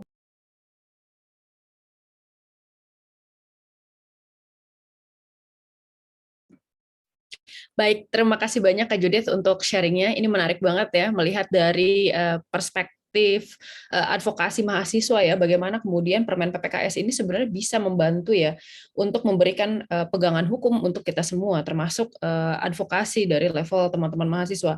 Nah, tadi kita sudah membahas ya bahwa Hope Helps di UGM ini juga membantu untuk penanganan yang komprehensif ini dari uang kasnya sendiri, lalu berkoordinasi juga dengan pihak dosen dan eksternal, karena memang yang namanya penanganan KS ini pasti sulit untuk dilakukan sendiri, harus ada multi stakeholder yang sebenarnya terlibat ya dengan tetap mempertimbangkan prinsip-prinsip perspektif korban ya di dalam penanganannya. Lalu tadi juga salah satu hal yang sebenarnya paling disoroti tadi ini permasalahan relasi kuasa. Nah, ini menjadi sebuah permasalahan kotak hitam yang selama ini sebenarnya jarang dibahas di perguruan tinggi gitu, yang selama ini mungkin seringkali dianggap tidak ada, tetapi sebenarnya ada ya, ketimpangan kuasa ketika misalnya dosen berbicara dengan mahasiswa, atasan dengan bawahan, bahkan teman sesama mahasiswa senior junior, lalu kemudian mahasiswa laki-laki perempuan, ini to some extent pasti ada yang namanya relasi kuasa dan kita sering mengabaikan hal ini ya. Dan tadi Kak Judith juga memberikan masukan bahwa memang dalam mengimplementasikan Permen PPKS ini penting untuk melihat adanya relasi kuasa di kampus, karena jangan sampai yang namanya korban ini dia sudah ketakutan, sudah menjadi korban sekali lalu menjadi korban dua kali karena sistemnya yang tidak capable untuk kemudian mengadvokasi dia. Baik, terima kasih banyak Kak untuk sharingnya, ini bermanfaat banget dan kita juga senang mendengarkan perspektif teman-teman mahasiswa ya dari segi advokasi kekerasan seksual di kampus, khususnya di UGM itu sendiri. Baik, setelah mendengarkan 3 paparan dari pembicara-pembicara kita, saya rasa sekarang adalah waktunya kita masuk ke sesi diskusi. Mungkin pertama kali ya, pertanyaan pertama saya akan menggunakan diskresi saya sebagai seorang moderator ya, untuk memberikan pertanyaan pertama. Tadi kita sudah membahas mengenai urgensi Permen PPKS ini. Kita semua tahu bahwa memang pihak kampus ya ini sangat menanti-nanti sebenarnya diterbitkannya Permen PPKS ini. Justru tadi tekanan yang datang yang terkait masalah semantikal consent dan lain-lain itu berasal dari luar kampus. Tapi sebenarnya ada satu pertanyaan yang kemudian melewati itu semua ya. What is the next step? Apa kira-kira hal pertama yang perlu kita lakukan untuk kemudian melakukan implementasi? Apa yang paling penting dan apa yang perlu kita dahulukan dalam memastikan ya Permen PPKS ini bisa diimplementasikan dan bisa berjalan dengan lancar? Baik, mungkin saya akan memberikan kesempatan ini kepada Mbak Andi terlebih dahulu, Mbak. Boleh, makasih. Kalau ditanya apa yang dapat dilakukan untuk memastikan pelaksanaannya ya, yang pertama di tingkatan kampus, mungkin malah Mbak Inga nanti yang bisa kasih tahu ya di UI sendiri pro kontranya seberapa besar sih dosen-dosennya gitu. Jangan sampai dosen-dosennya udah menolak gitu, ataupun di kampus kan juga banyak ya kelompok-kelompok mahasiswa yang seringkali, saya minta maaf ya nggak bisa pakai video, yang seringkali juga mereka dipengaruhi oleh pandangan-pandangan yang sifatnya lebih politis sebetulnya dibandingkan dengan kajian-kajian yang bersifat ilmiah ya.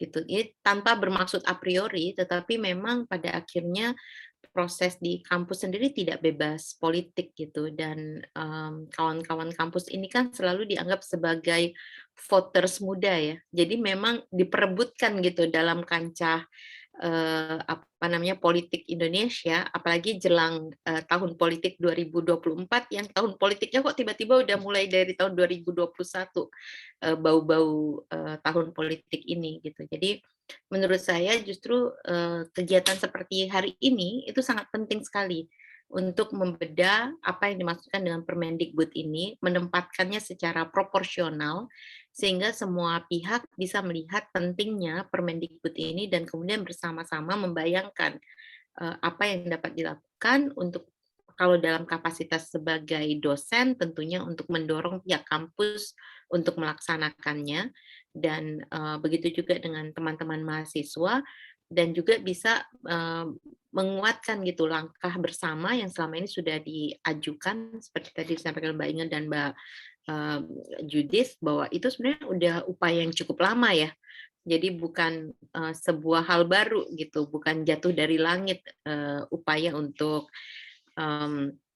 mencegah dan menangani kekerasan seksual ini. Saya pikir kalau saya akan menempatkannya di sana gitu, upaya untuk membangun kesadaran bersama yang dibasiskan pada pemahaman tentang urgensi dan juga peluang-peluang yang hadir sebagai kekuatan dari Permendikbud ini. Dan mungkin juga kita bisa membaca keterbatasan dari Permendikbud, tetapi keterbatasan ini jangan sampai menghalangi kita untuk menggunakannya bagi kepentingan korban dan lembaga pendidikan gitu. Dan justru membayangkan dari keterbatasan ini kira-kira terobosan-terobosan seperti apa yang kita bisa buat gitu, agar niatan menjadikan kampus sebagai tempat yang aman itu bisa ada. Saya pikir itu dulu respon saya. Baik, terima kasih banyak Mbak Ani untuk jawabannya. Untuk dari Mbak Ani berarti menyamakan perspektif kita ya terkait urgensi dan pentingnya Permen PPKS ini. Baik, selanjutnya mungkin saya akan memberikan kesempatan kepada Mbak Inge untuk menjawab. Silahkan Mbak Inge. Ya, oke. Ternyata saya masih di mute. Ya, jadi kalau sebetulnya begini sih Mbak, kita untuk konteks kampus ya, tadi sama seperti yang digambarkan oleh Yudit.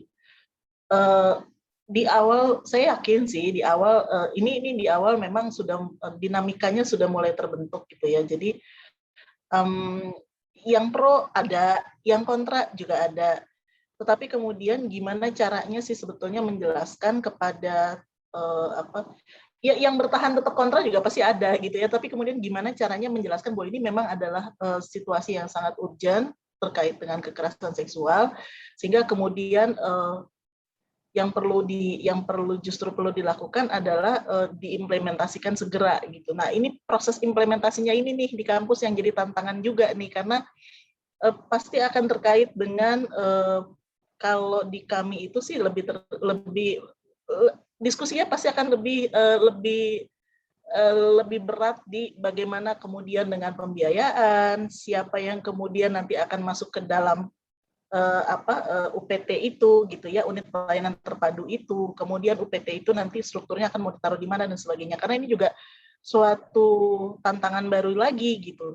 Nah, tetapi kemudian setelah sebenarnya jadi setelah, kalau bayangan saya sih dalam 1-5 tahun ini akan prosesnya seperti itu. Jadi tarik menariknya seperti itu. Tapi begitu itu jadi dan selesai, itu saya kira kita bisa berharap banyak gitu dari bahwa kampus itu akan bisa jadi satu ruang yang merdeka dari kekerasan seksual. Meskipun ini sorry ya, saya kalau ngomong selalu ngomong yang maksudnya kemungkinan terburuk dan terbaiknya gitu ya. Meskipun sebetulnya risiko bahwa kemudian akan terjadi modus baru, terus kemudian ya cara-cara baru gitu, itu pasti akan terjadi gitu. Tetapi bahwa kemudian kita sudah meletakkan dasar dulu gitu bagi penanganan kekerasan seksual di kampus. Ini yang sebetulnya ya itu tadi yang sudah dijelaskan sama Yudit juga, bertahun-tahun sebetulnya udah ada gitu. Cuman kan karena memang sebelum ini kan tidak komprehensif ya. Jadi bahkan pernah terjadi untuk satu kasus misalnya terpaksa kemudian harus menggalang menggalang kekuatan bersama-sama dengan para lawyer gitu, karena memang dalam hal ini ya situasinya adalah pelaku adalah orang yang cukup kuat gitu ya posisinya. Nah ini kan kalau Permendikbud ini diterapkan, tentu kita akan punya backup tenaga yang lebih terkoordinir dalam konteks kampus. Demikian Mbak Ira, terima kasih.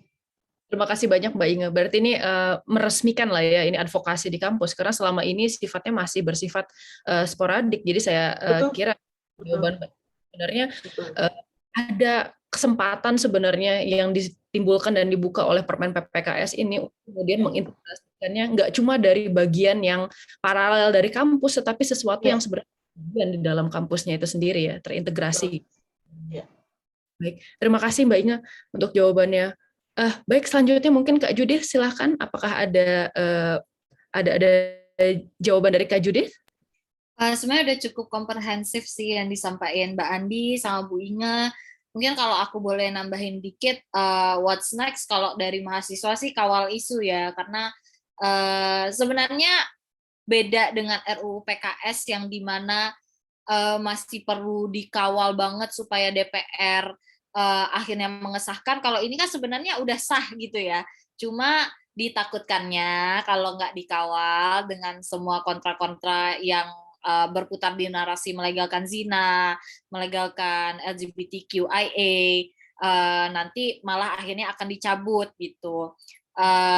Bahkan sebenarnya aku sendiri khawatir gitu ya sama Pak Nadiem Makarim itu. Kemarin kan sempat Hope House diundang ke Mata Najwa juga, satu panggung sama Pak Nadiem, terus kita pada diskusi, kasihan ya, aduh gimana ya, sebenarnya pada nggak setuju juga ini sama Pak Nadiem gitu. Nah jadi untuk what's next sih kita bakal tetap kawal isunya, show as many support as possible untuk Pak Nadiem Makarim, juga kerjasama dengan dosen-dosen lah buat mengawal isu ini.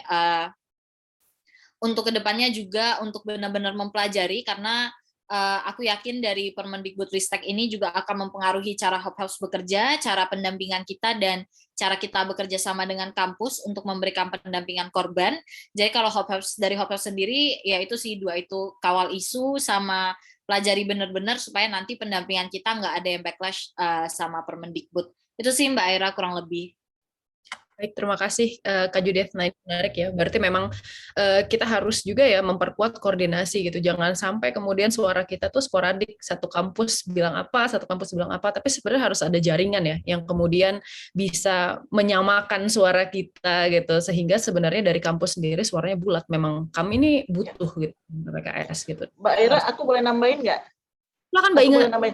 Jadi sebenarnya gini, iya tadi jadi ingat ya sama komentar Judith juga bahwa sebenarnya Hope Health itu kan terbentuk tuh gara-gara sporadisnya kampus itu gitu. Jadi ketika terjadi satu peristiwa waktu terbentuknya Hope Health itu sebetulnya secara historis itu lebih karena teman-teman mahasiswa itu udah capek banget gitu dengan sistem penanganan kekerasan seksual di kampus yang udah habis lapor sama dosen ini, ntar lapor sama dosen ini, terus habis itu apa gitu, nggak ada kelanjutannya gitu, sehingga kemudian teman-teman langsung mikir gini, kayaknya nih harus ada sistem pelaporan yang jelas mekanismenya, terus sama-sama peer group supaya nyaman. Jadi itu sebetulnya sederhana banget tuh waktu itu Hope Health terbentuknya, dan hebatnya lagi mereka kemudian sekarang bahkan mengembangkan satu mekanisme jaringan yang cukup kuat ya Mbak Judith di berbagai kampus. Terima kasih. Baik, terima kasih Mbak Inge.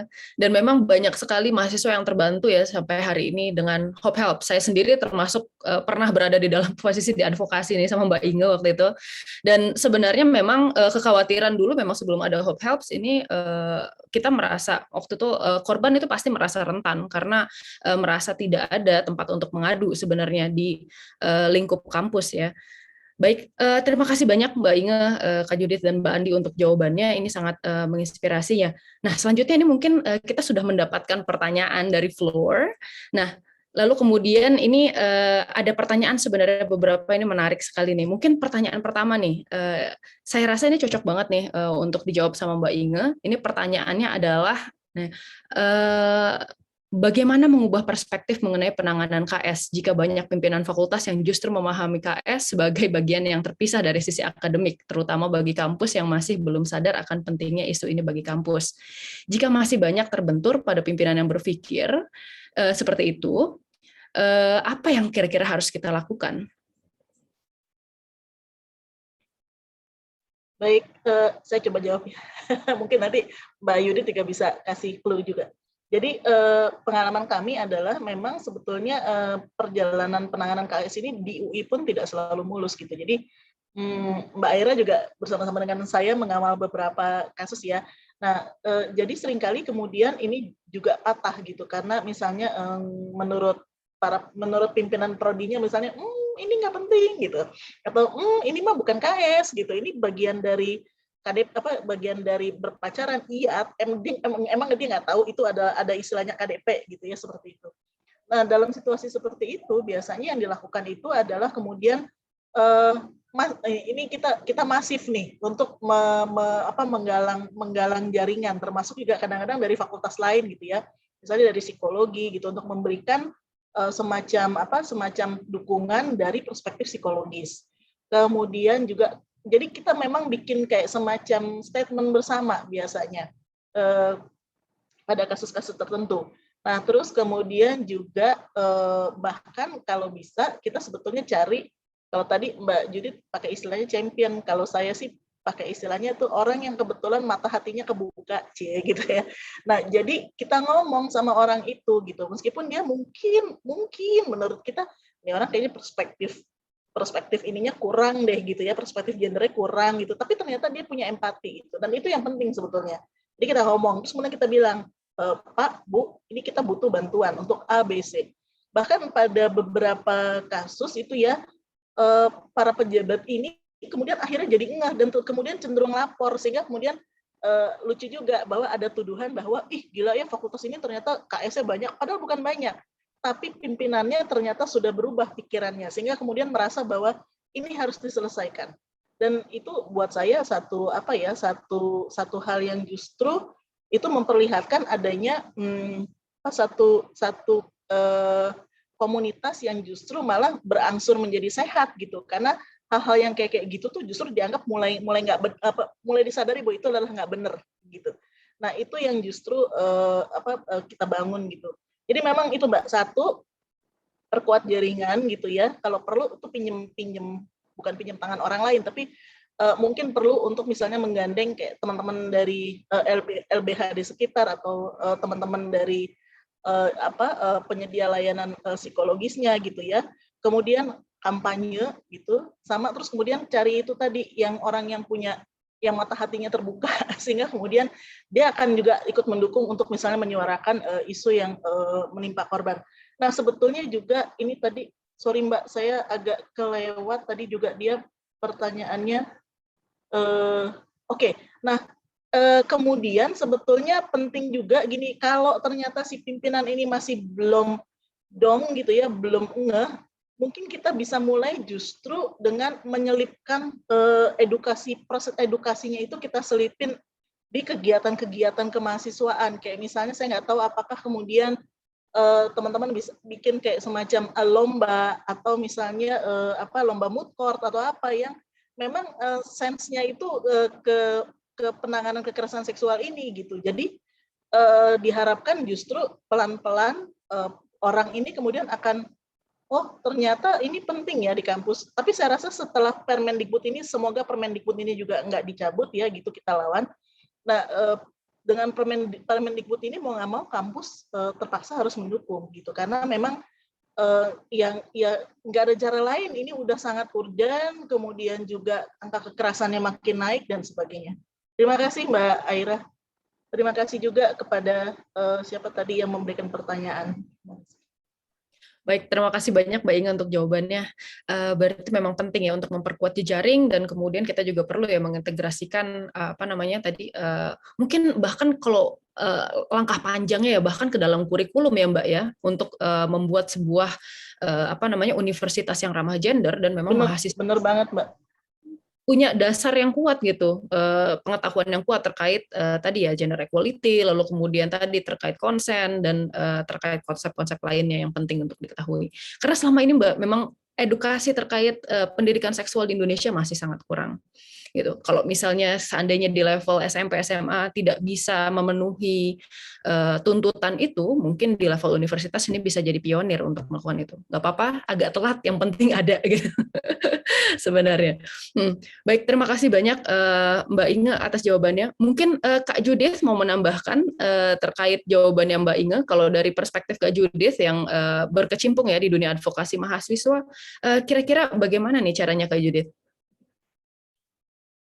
Pertama aku mau mini dulu ya, kata Bu Ina, kadang justru ketika orang-orangnya banyak yang bermata hati nurani gitu, malah dikiranya fakultasnya paling banyak kasus KS-nya. Kayak kalau di UGM juga di Fakultas Hukum itu kan ada dosen champion yang lumayan banyak di Fakultas Hukum. Terus anak-anak Hophaps UGM juga mayoritas dari Fakultas Hukum. Kadang orang mikir, apa emang kasus KS di Fakultas Hukum nih banyak banget, padahal enggak, padahal menurutku mungkin aja lebih sedikit, atau mungkin aja sebenarnya just as much as di fakultas lain, tapi karena di FH banyak yang bisa dipercaya, jadinya orang-orang berani ngelapor. Beda mungkin sama fakultas-fakultas lain yang belum ada dosen yang secara aktif speaking up about sexual violence, belum ada basis-basis organisasi di tingkat fakultas juga gitu. Tapi kalau terkhusus untuk mengubah mindset sendiri, mengubah mindset ini agak sulit ya, karena nggak setiap kali mindset kontra itu basisnya salah. Terkadang ada concern-concern yang memang valid gitu. Ada concern-concern yang memang kalau dipikir-pikir benar, cuma pada akhirnya kan ketika kita mempertimbangkan apakah sesuatu itu baik atau tidak, semua hukum gitu ya, be it UU korupsi, undang-undang KDRT, undang-undang pemerkosaan, termasuk juga ini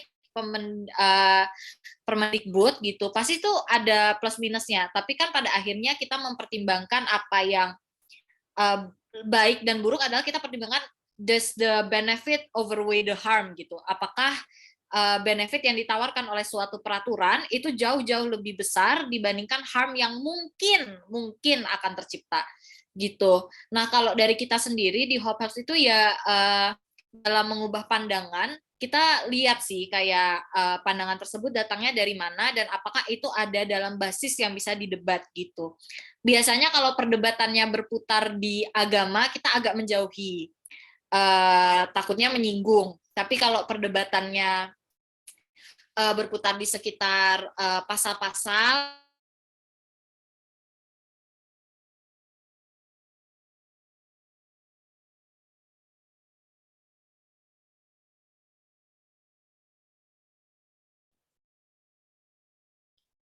Mohon maaf, ini internet saya kah atau memang Judith-nya yang nge-freeze ya? Judith-nya kayaknya Mbak Judith, Mbak Judith-nya nge-freeze. Oke, baik. Oke, baik. Mungkin sambil menunggu Mbak Judith kembali bersama kita ya, mungkin kita juga bisa ya mendiskusikan terkait pertanyaan selanjutnya dulu nih. Judith-nya keluar, kayaknya masalah internet, nggak apa-apa.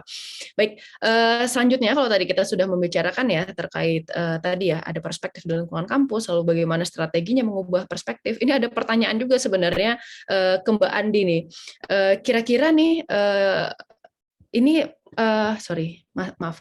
Nah, ini sebenarnya ada sangkut pautnya dengan RUU PKS ya, karena ini dinilai sebenarnya banyak sekali prinsip-prinsip yang kemudian mirip ya dan diadopsi sebenarnya dari RUU PKS lalu diimplementasikan ke level kampus. Nah, ini pertanyaannya ini dari Ninda nih, menurut Mbak Andi apakah Permen apakah Permen PPKS ini akan membuka jalan yang terang untuk RUU PKS atau tantangannya masih tetap sama, pengaruhnya seperti apa? Nah, kemudian mungkin saya sekaligus nih menyelipkan pertanyaan selanjutnya.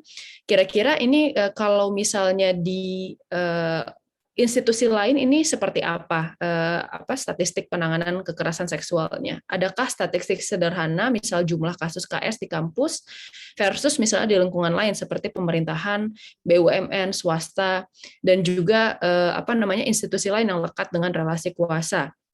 Nah, saya kira ini menarik juga ya melihat kenapa kok kemudian kampus yang kemudian didahulukan. Kalau di institusi lain itu seperti apa dan kenapa mungkin ya ini menjadi salah satu sebenarnya titik awal ya bagi teman-teman yang mengadvokasi apa namanya isu kekerasan seksual ini ya agar kemudian peraturan-peraturan lainnya juga bisa ikut go gitu.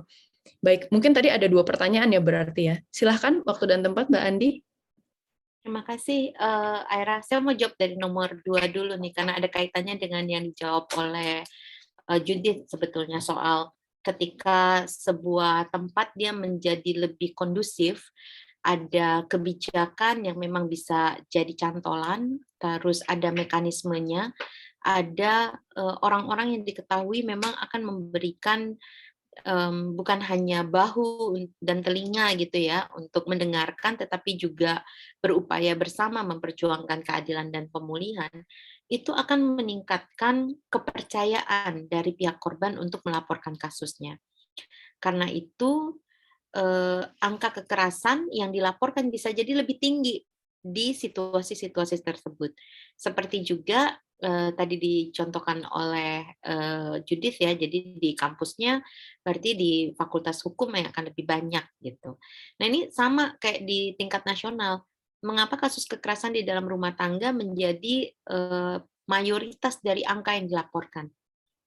Karena ada cantolannya, karena ada UPPA, ada P2TP2A yang sebetulnya kalau untuk UPPA di tahun 98 sudah dibentuk, tapi P2TP2A, Pusat Pelayanan Terpadu untuk Perempuan dan Anak, itu memang merupakan mandat dari Undang-Undang Penghapusan Kekerasan di dalam Rumah Tangga.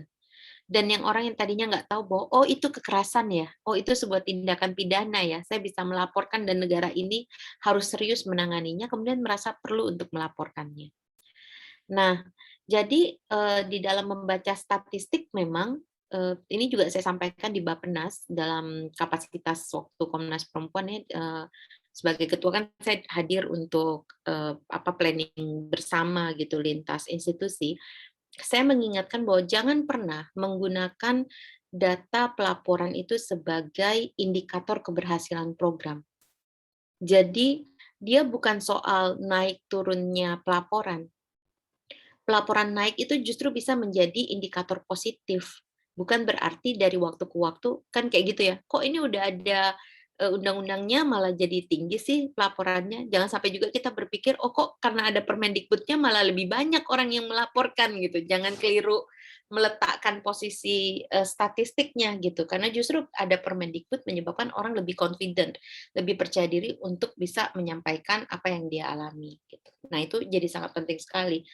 Dan berkaitan dengan itu makanya statistik di perguruan tinggi memang saat ini dia lebih tinggi dibandingkan dengan misalnya data pengaduan yang masuk ke Komnas Perempuan terkait dengan kasus-kasus di lingkungan seperti pemerintahan ataupun BUMN.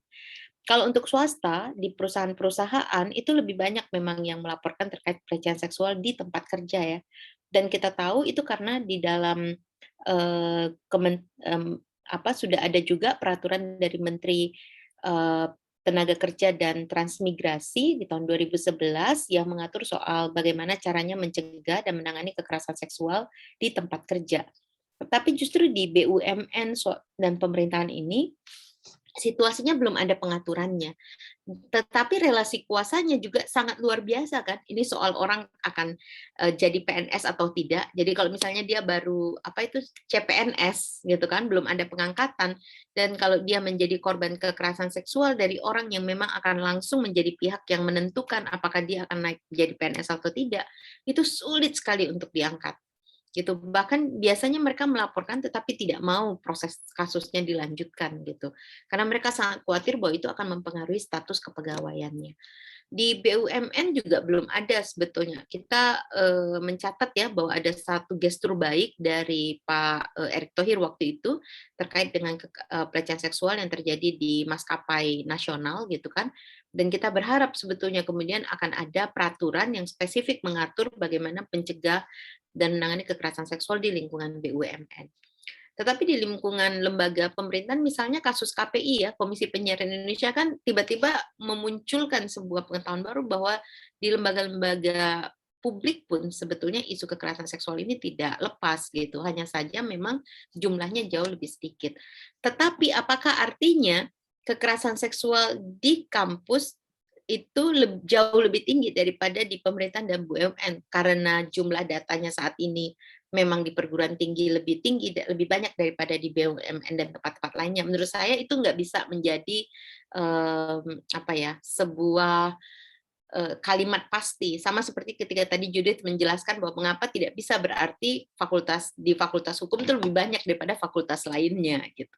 Karena itu buat saya mungkin kita perlu membingkai ulang soal bagaimana menggunakan datanya. Yang pasti data yang masuk data yang masuk kepada Komnas Perempuan di perguruan tinggi adalah data-data paling ekstrim, dan juga yang memang dia menemukan kebuntuannya meskipun ada 2-3 kasus yang terselesaikan karena dukungan kampus.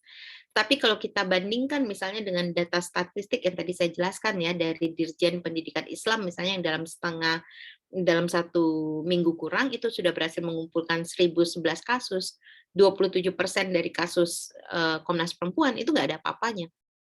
Kalau kita buka besar-besaran bisa jadi jauh lebih tinggi gitu jumlahnya. Itu yang pertama. Tapi apakah data ini bisa kita pergunakan untuk kampanye? Tentunya bisa. Karena persis seperti yang tadi Aira dan juga Mbak Inge sebutkan, kita butuh nih memastikan suara publik cukup besar untuk mendukung Permendikbud ini agar dia tidak menjadi bulan-bulanan politik ya. Dan kemudian dibatalkan karena jadi bulan-bulanan politik itu. Nah, sebentar saya minum ya. Apakah Permendikbud-Ristek tentang kekerasan seksual ini bisa membuka jalan terang bagi RUKS? Menurut saya bisa iya dan tidak. Bisa jadi dia malah mengembalikan diskusinya itu sama seperti 2019. Tetapi bagaimana kita menyikapinya mungkin justru akan menentukan apakah dia akan menjadi tantangan atau dia bisa menjadi jalan terang. Buat saya sebetulnya di saat yang bersamaan seluruh diskusi ini membuat saya sendiri ya secara personal itu mengajak kawan-kawan untuk membaca ulang apa sih yang dimaksudkan dengan konsen gitu. Kenapa penolakannya luar biasa ya untuk sebuah konsep yang kita pikir sudah jelas kan ya harusnya posisi konsen itu di mana gitu.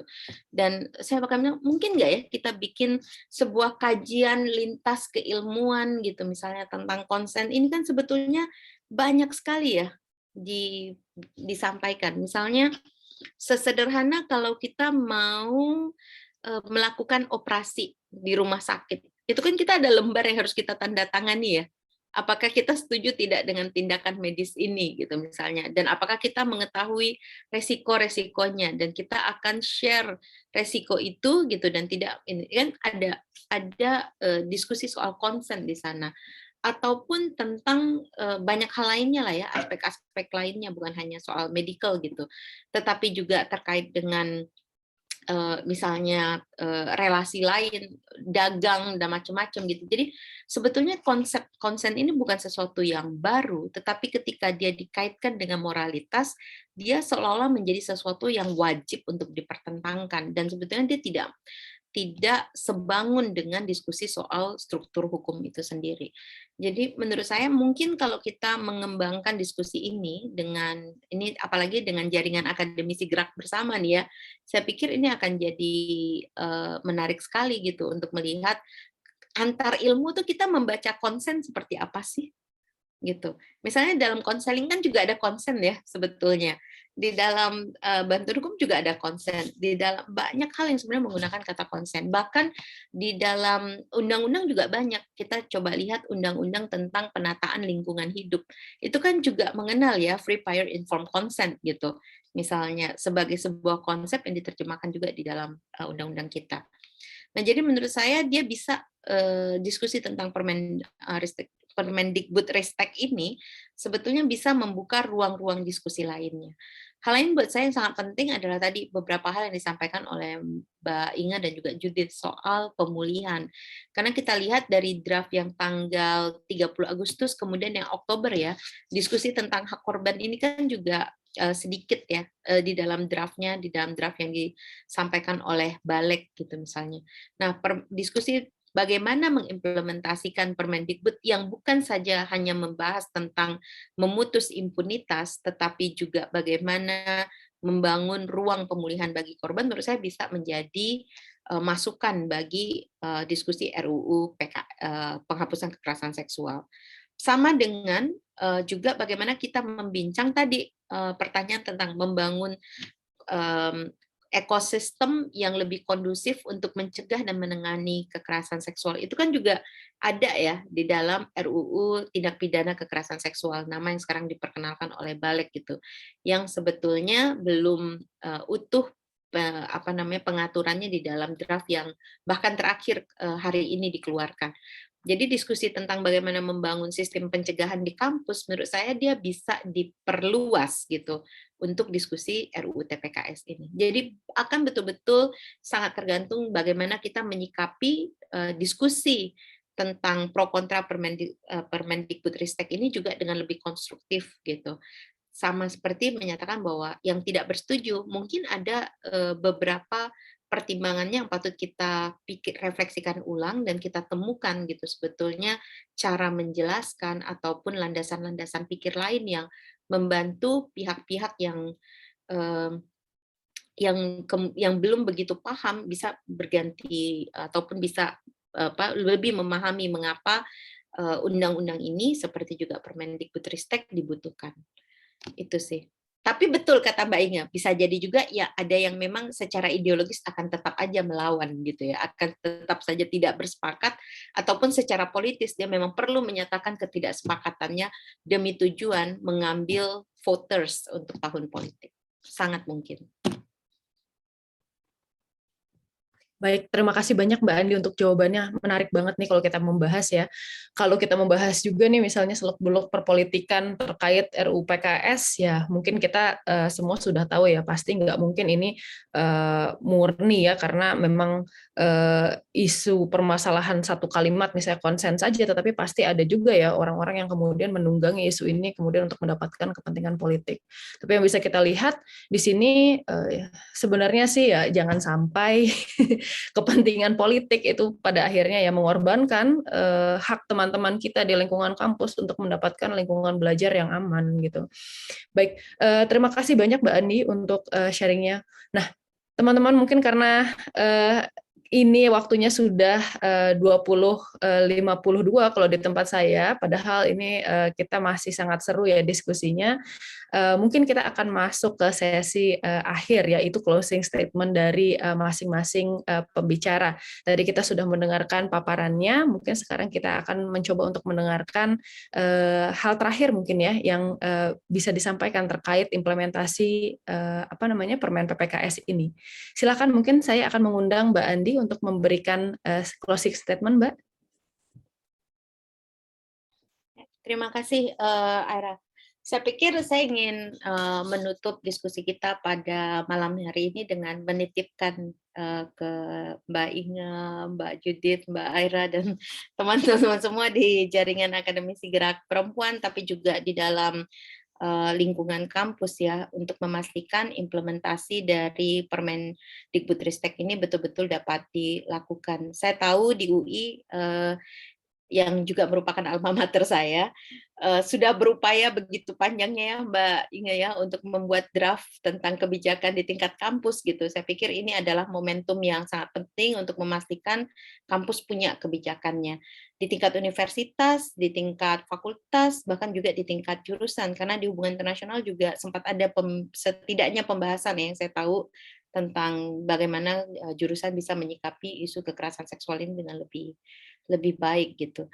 Dan semoga dengan proses mengimplementasikan ini kita betul-betul bisa menciptakan kampus yang lebih baik, lebih aman dan nyaman untuk semua pihak bisa mendapatkan hal-hal terbaik di lingkungan pendidikan, dan dari kampus kita bisa membangun perubahan termasuk untuk mendorong lahirnya undang-undang tentang kekerasan seksual yang betul-betul berpihak, bisa memutus impunitas, bisa memberikan ruang bagi korban mendapatkan keadilan dan juga pemulihan, dan menyebabkan masyarakat juga lebih menghargai bukan saja kesetaraan berbasis gender, tetapi juga keadilan dan semangat untuk membangun sebuah komunitas yang betul-betul bisa menempatkan semua orang menjadi subjek yang setara tanpa objektifikasi yang dijustifikasi dengan berbagai doktrin yang sebetulnya masih dapat diperdebatkan. Terima kasih. Amin, terima kasih Mbak Andi. Semoga ya ini pada jangka panjang ini bisa menjadi ya langkah pertama kita, nggak cuma mungkin nanti di masa depannya di lingkungan kampus aja, tetapi ada peraturan lain misalnya RUU PKS yang bisa memayungi ya kita semua dalam melakukan pengusutan terkait isu kekerasan seksual ya, nggak cuma di lingkungan kampus tapi juga mungkin level nasional dan bisa membentuk perspektif masyarakat luas ya terkait masyarakat yang aman dan ramah gender. Baik, terima kasih banyak Mbak Andi. Selanjutnya mungkin saya mengundang Kak Judith. Silahkan Kak Judith. Halo, kalau misalnya dari aku sih closing statement-nya, pertama-tama makasih sekali lagi buat teman-teman panitia udah undang Hope Helps UGM.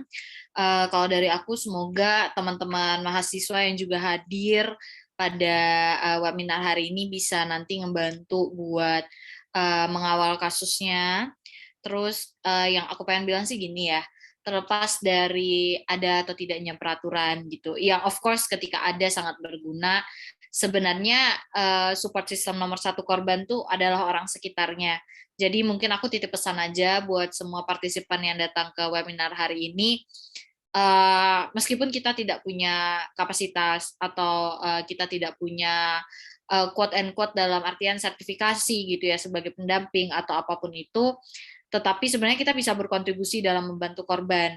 Jadi kalau ada teman-teman di sini yang dari universitas yang belum terlalu victim friendly, tolong dari teman-teman sendiri yang membantu untuk validasi korban, membantu setidaknya membantu mengarahkan korban lah. Kalau teman-teman sendiri belum ada pengalaman dalam pendampingan, setidak-tidaknya bisa bantu gitu temannya atau korban untuk ke lembaga lain dan melapor. Terkadang yang tidak kita sadari adalah karena kita menganggap diri kita itu kecil, insignifikan, dan relasi kuasa yang nggak terlalu besar, kita jadi lupa kalau sebenarnya tuh setiap orang punya kapasitas untuk saling membantu gitu loh. Jadi kalau suatu saat teman-teman di sini akan menemui korban atau ada teman-teman kalian yang curhat ke kalian tentang kasus KS, kalian semua bisa bantu gitu, terlepas dari ada atau tidaknya Permendikbud pada akhirnya. Tapi of course juga jangan lupa sebagai mahasiswa sebenarnya kita salah satu suara terbesar untuk mengawal isu demo dan segala macamnya itu untuk tetap dijaga sih. Dan terkadang kan juga ada sporadik opini bahkan dari sesama mahasiswa. Jadi sangat-sangat diharapkan lah untuk teman-teman yang peka sama gender issues ini untuk saling mendidik teman-temannya, mulai dari bikin konten atau bahkan dari sekedar bersosialisasi dengan teman, kayak misalnya salah loh, Permendikbud tuh nggak melegalkan ini kok, kayak gitu misalnya.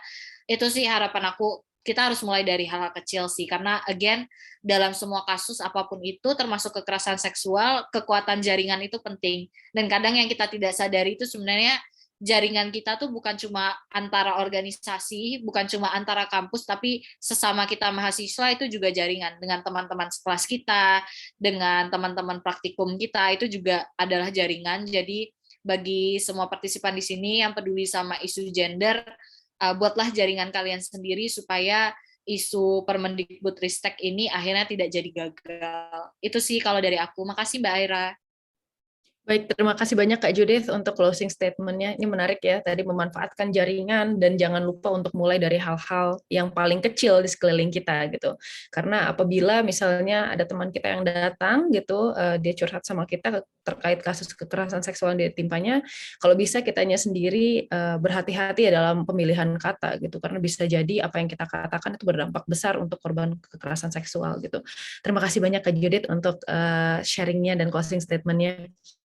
Baik, selanjutnya kita undang Mbak Inge untuk memberikan closing statement. Baik, terima kasih Silakan Mbak Mbak Ira Inge. dan kawan-kawan. Dari saya simpel aja, jadi kita mungkin perlu bersama memaknai bahwa kampus ketika bicara soal konteks kampus merdeka itu sebetulnya perlu dimaknai juga bukan hanya merdeka misalnya untuk mengembangkan pengetahuan, untuk mengejar Scopus gitu ya, atau mengejar kepangkatan dan sebagainya, atau untuk mengembangkan ilmu, tapi juga penting untuk dimaknai sebagai kampus itu merdeka dari kekerasan seksual. Sehingga kemudian dalam konteks ini implementasi Permendikbud sangat penting sekali dilakukan dalam rangka menyediakan ruang-ruang aman untuk proses belajar mengajar, untuk proses bekerja, meneliti, dan sebagainya.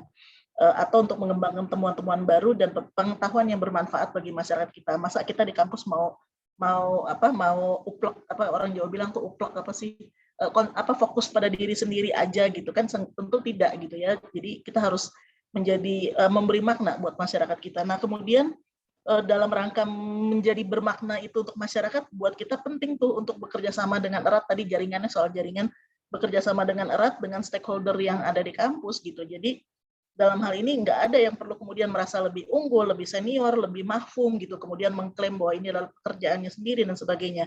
Yang penting justru adalah kerjasama dari semua pihak untuk melaksanakan Permendikbud ini, baik dari mahasiswa, dosen, gitu ya, bahkan juga kawan-kawan mitra penyedia layanan kan selama ini kan juga banyak kawan-kawan penyedia mitra lembaga penyedia layanan yang sudah lama bekerja sama dengan kami di kampus gitu ya, dengan kawan-kawan dosen juga di kampus, dengan mahasiswa juga gitu, dalam rangka memberikan layanan untuk penanganan kekerasan seksual ini.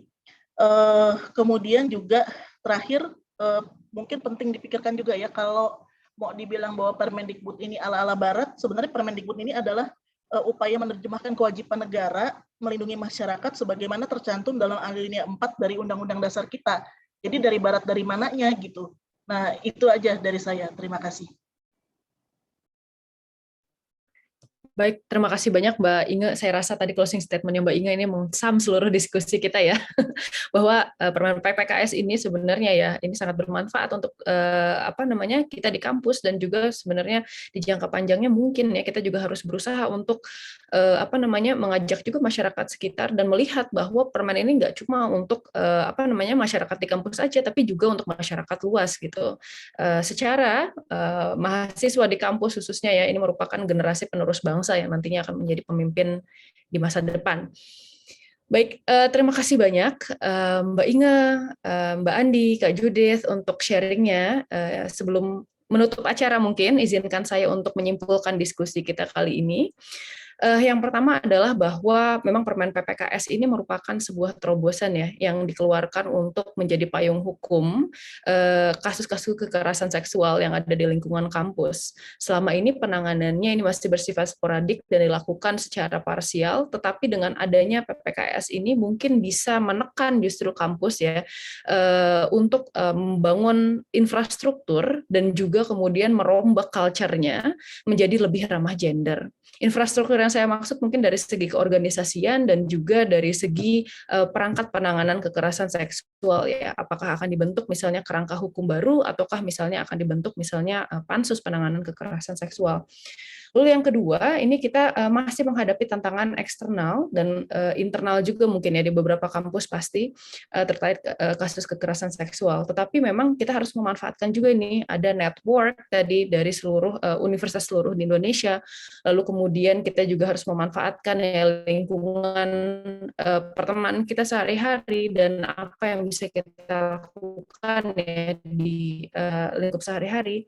Juga mungkin memperbanyak diskusi ya, dan forum-forum akademik seperti ini yang bisa menjadi sarana dan landasan kita untuk menyebarkan apa manfaat PPKS dan bagaimana PPKS ini bisa bermanfaat nggak cuma untuk teman-teman mahasiswa, dosen, tendik saja, tetapi juga untuk masyarakat secara luas.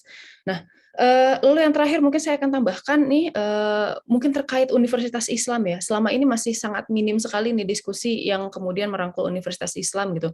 Karena mau tidak mau kita harus mengakui memang mereka yang terlebih dahulu memiliki SOP anti penanganan kekerasan seksual gitu. Tetapi selama ini sebenarnya Universitas Islam masih banyak absen ya dari diskusi-diskusi terkait implementasi Permen PPKS. Mungkin ada baiknya kalau kita memang mengajak mereka juga dan berdiskusi dengan mereka agar tidak hanya kita bisa belajar dari pengalaman universitas-universitas Islam ini, tetapi juga kita bisa membentuk sebuah kontranarasi bahwa memang universitas Islam saja ada, masa PTN negerinya tidak ada, gitu.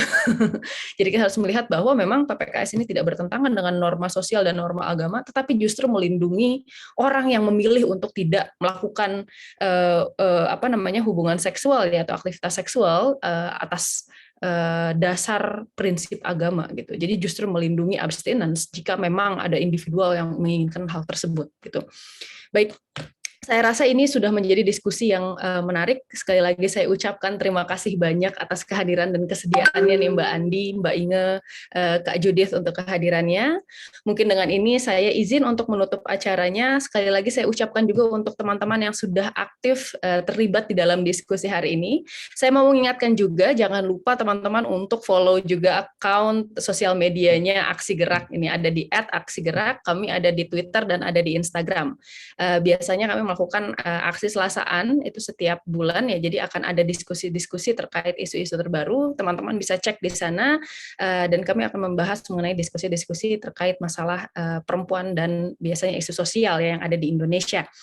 Baik, sekali lagi mewakili nama seluruh panitia, saya mengucapkan terima kasih kepada teman-teman, kepada pembicara dan seluruh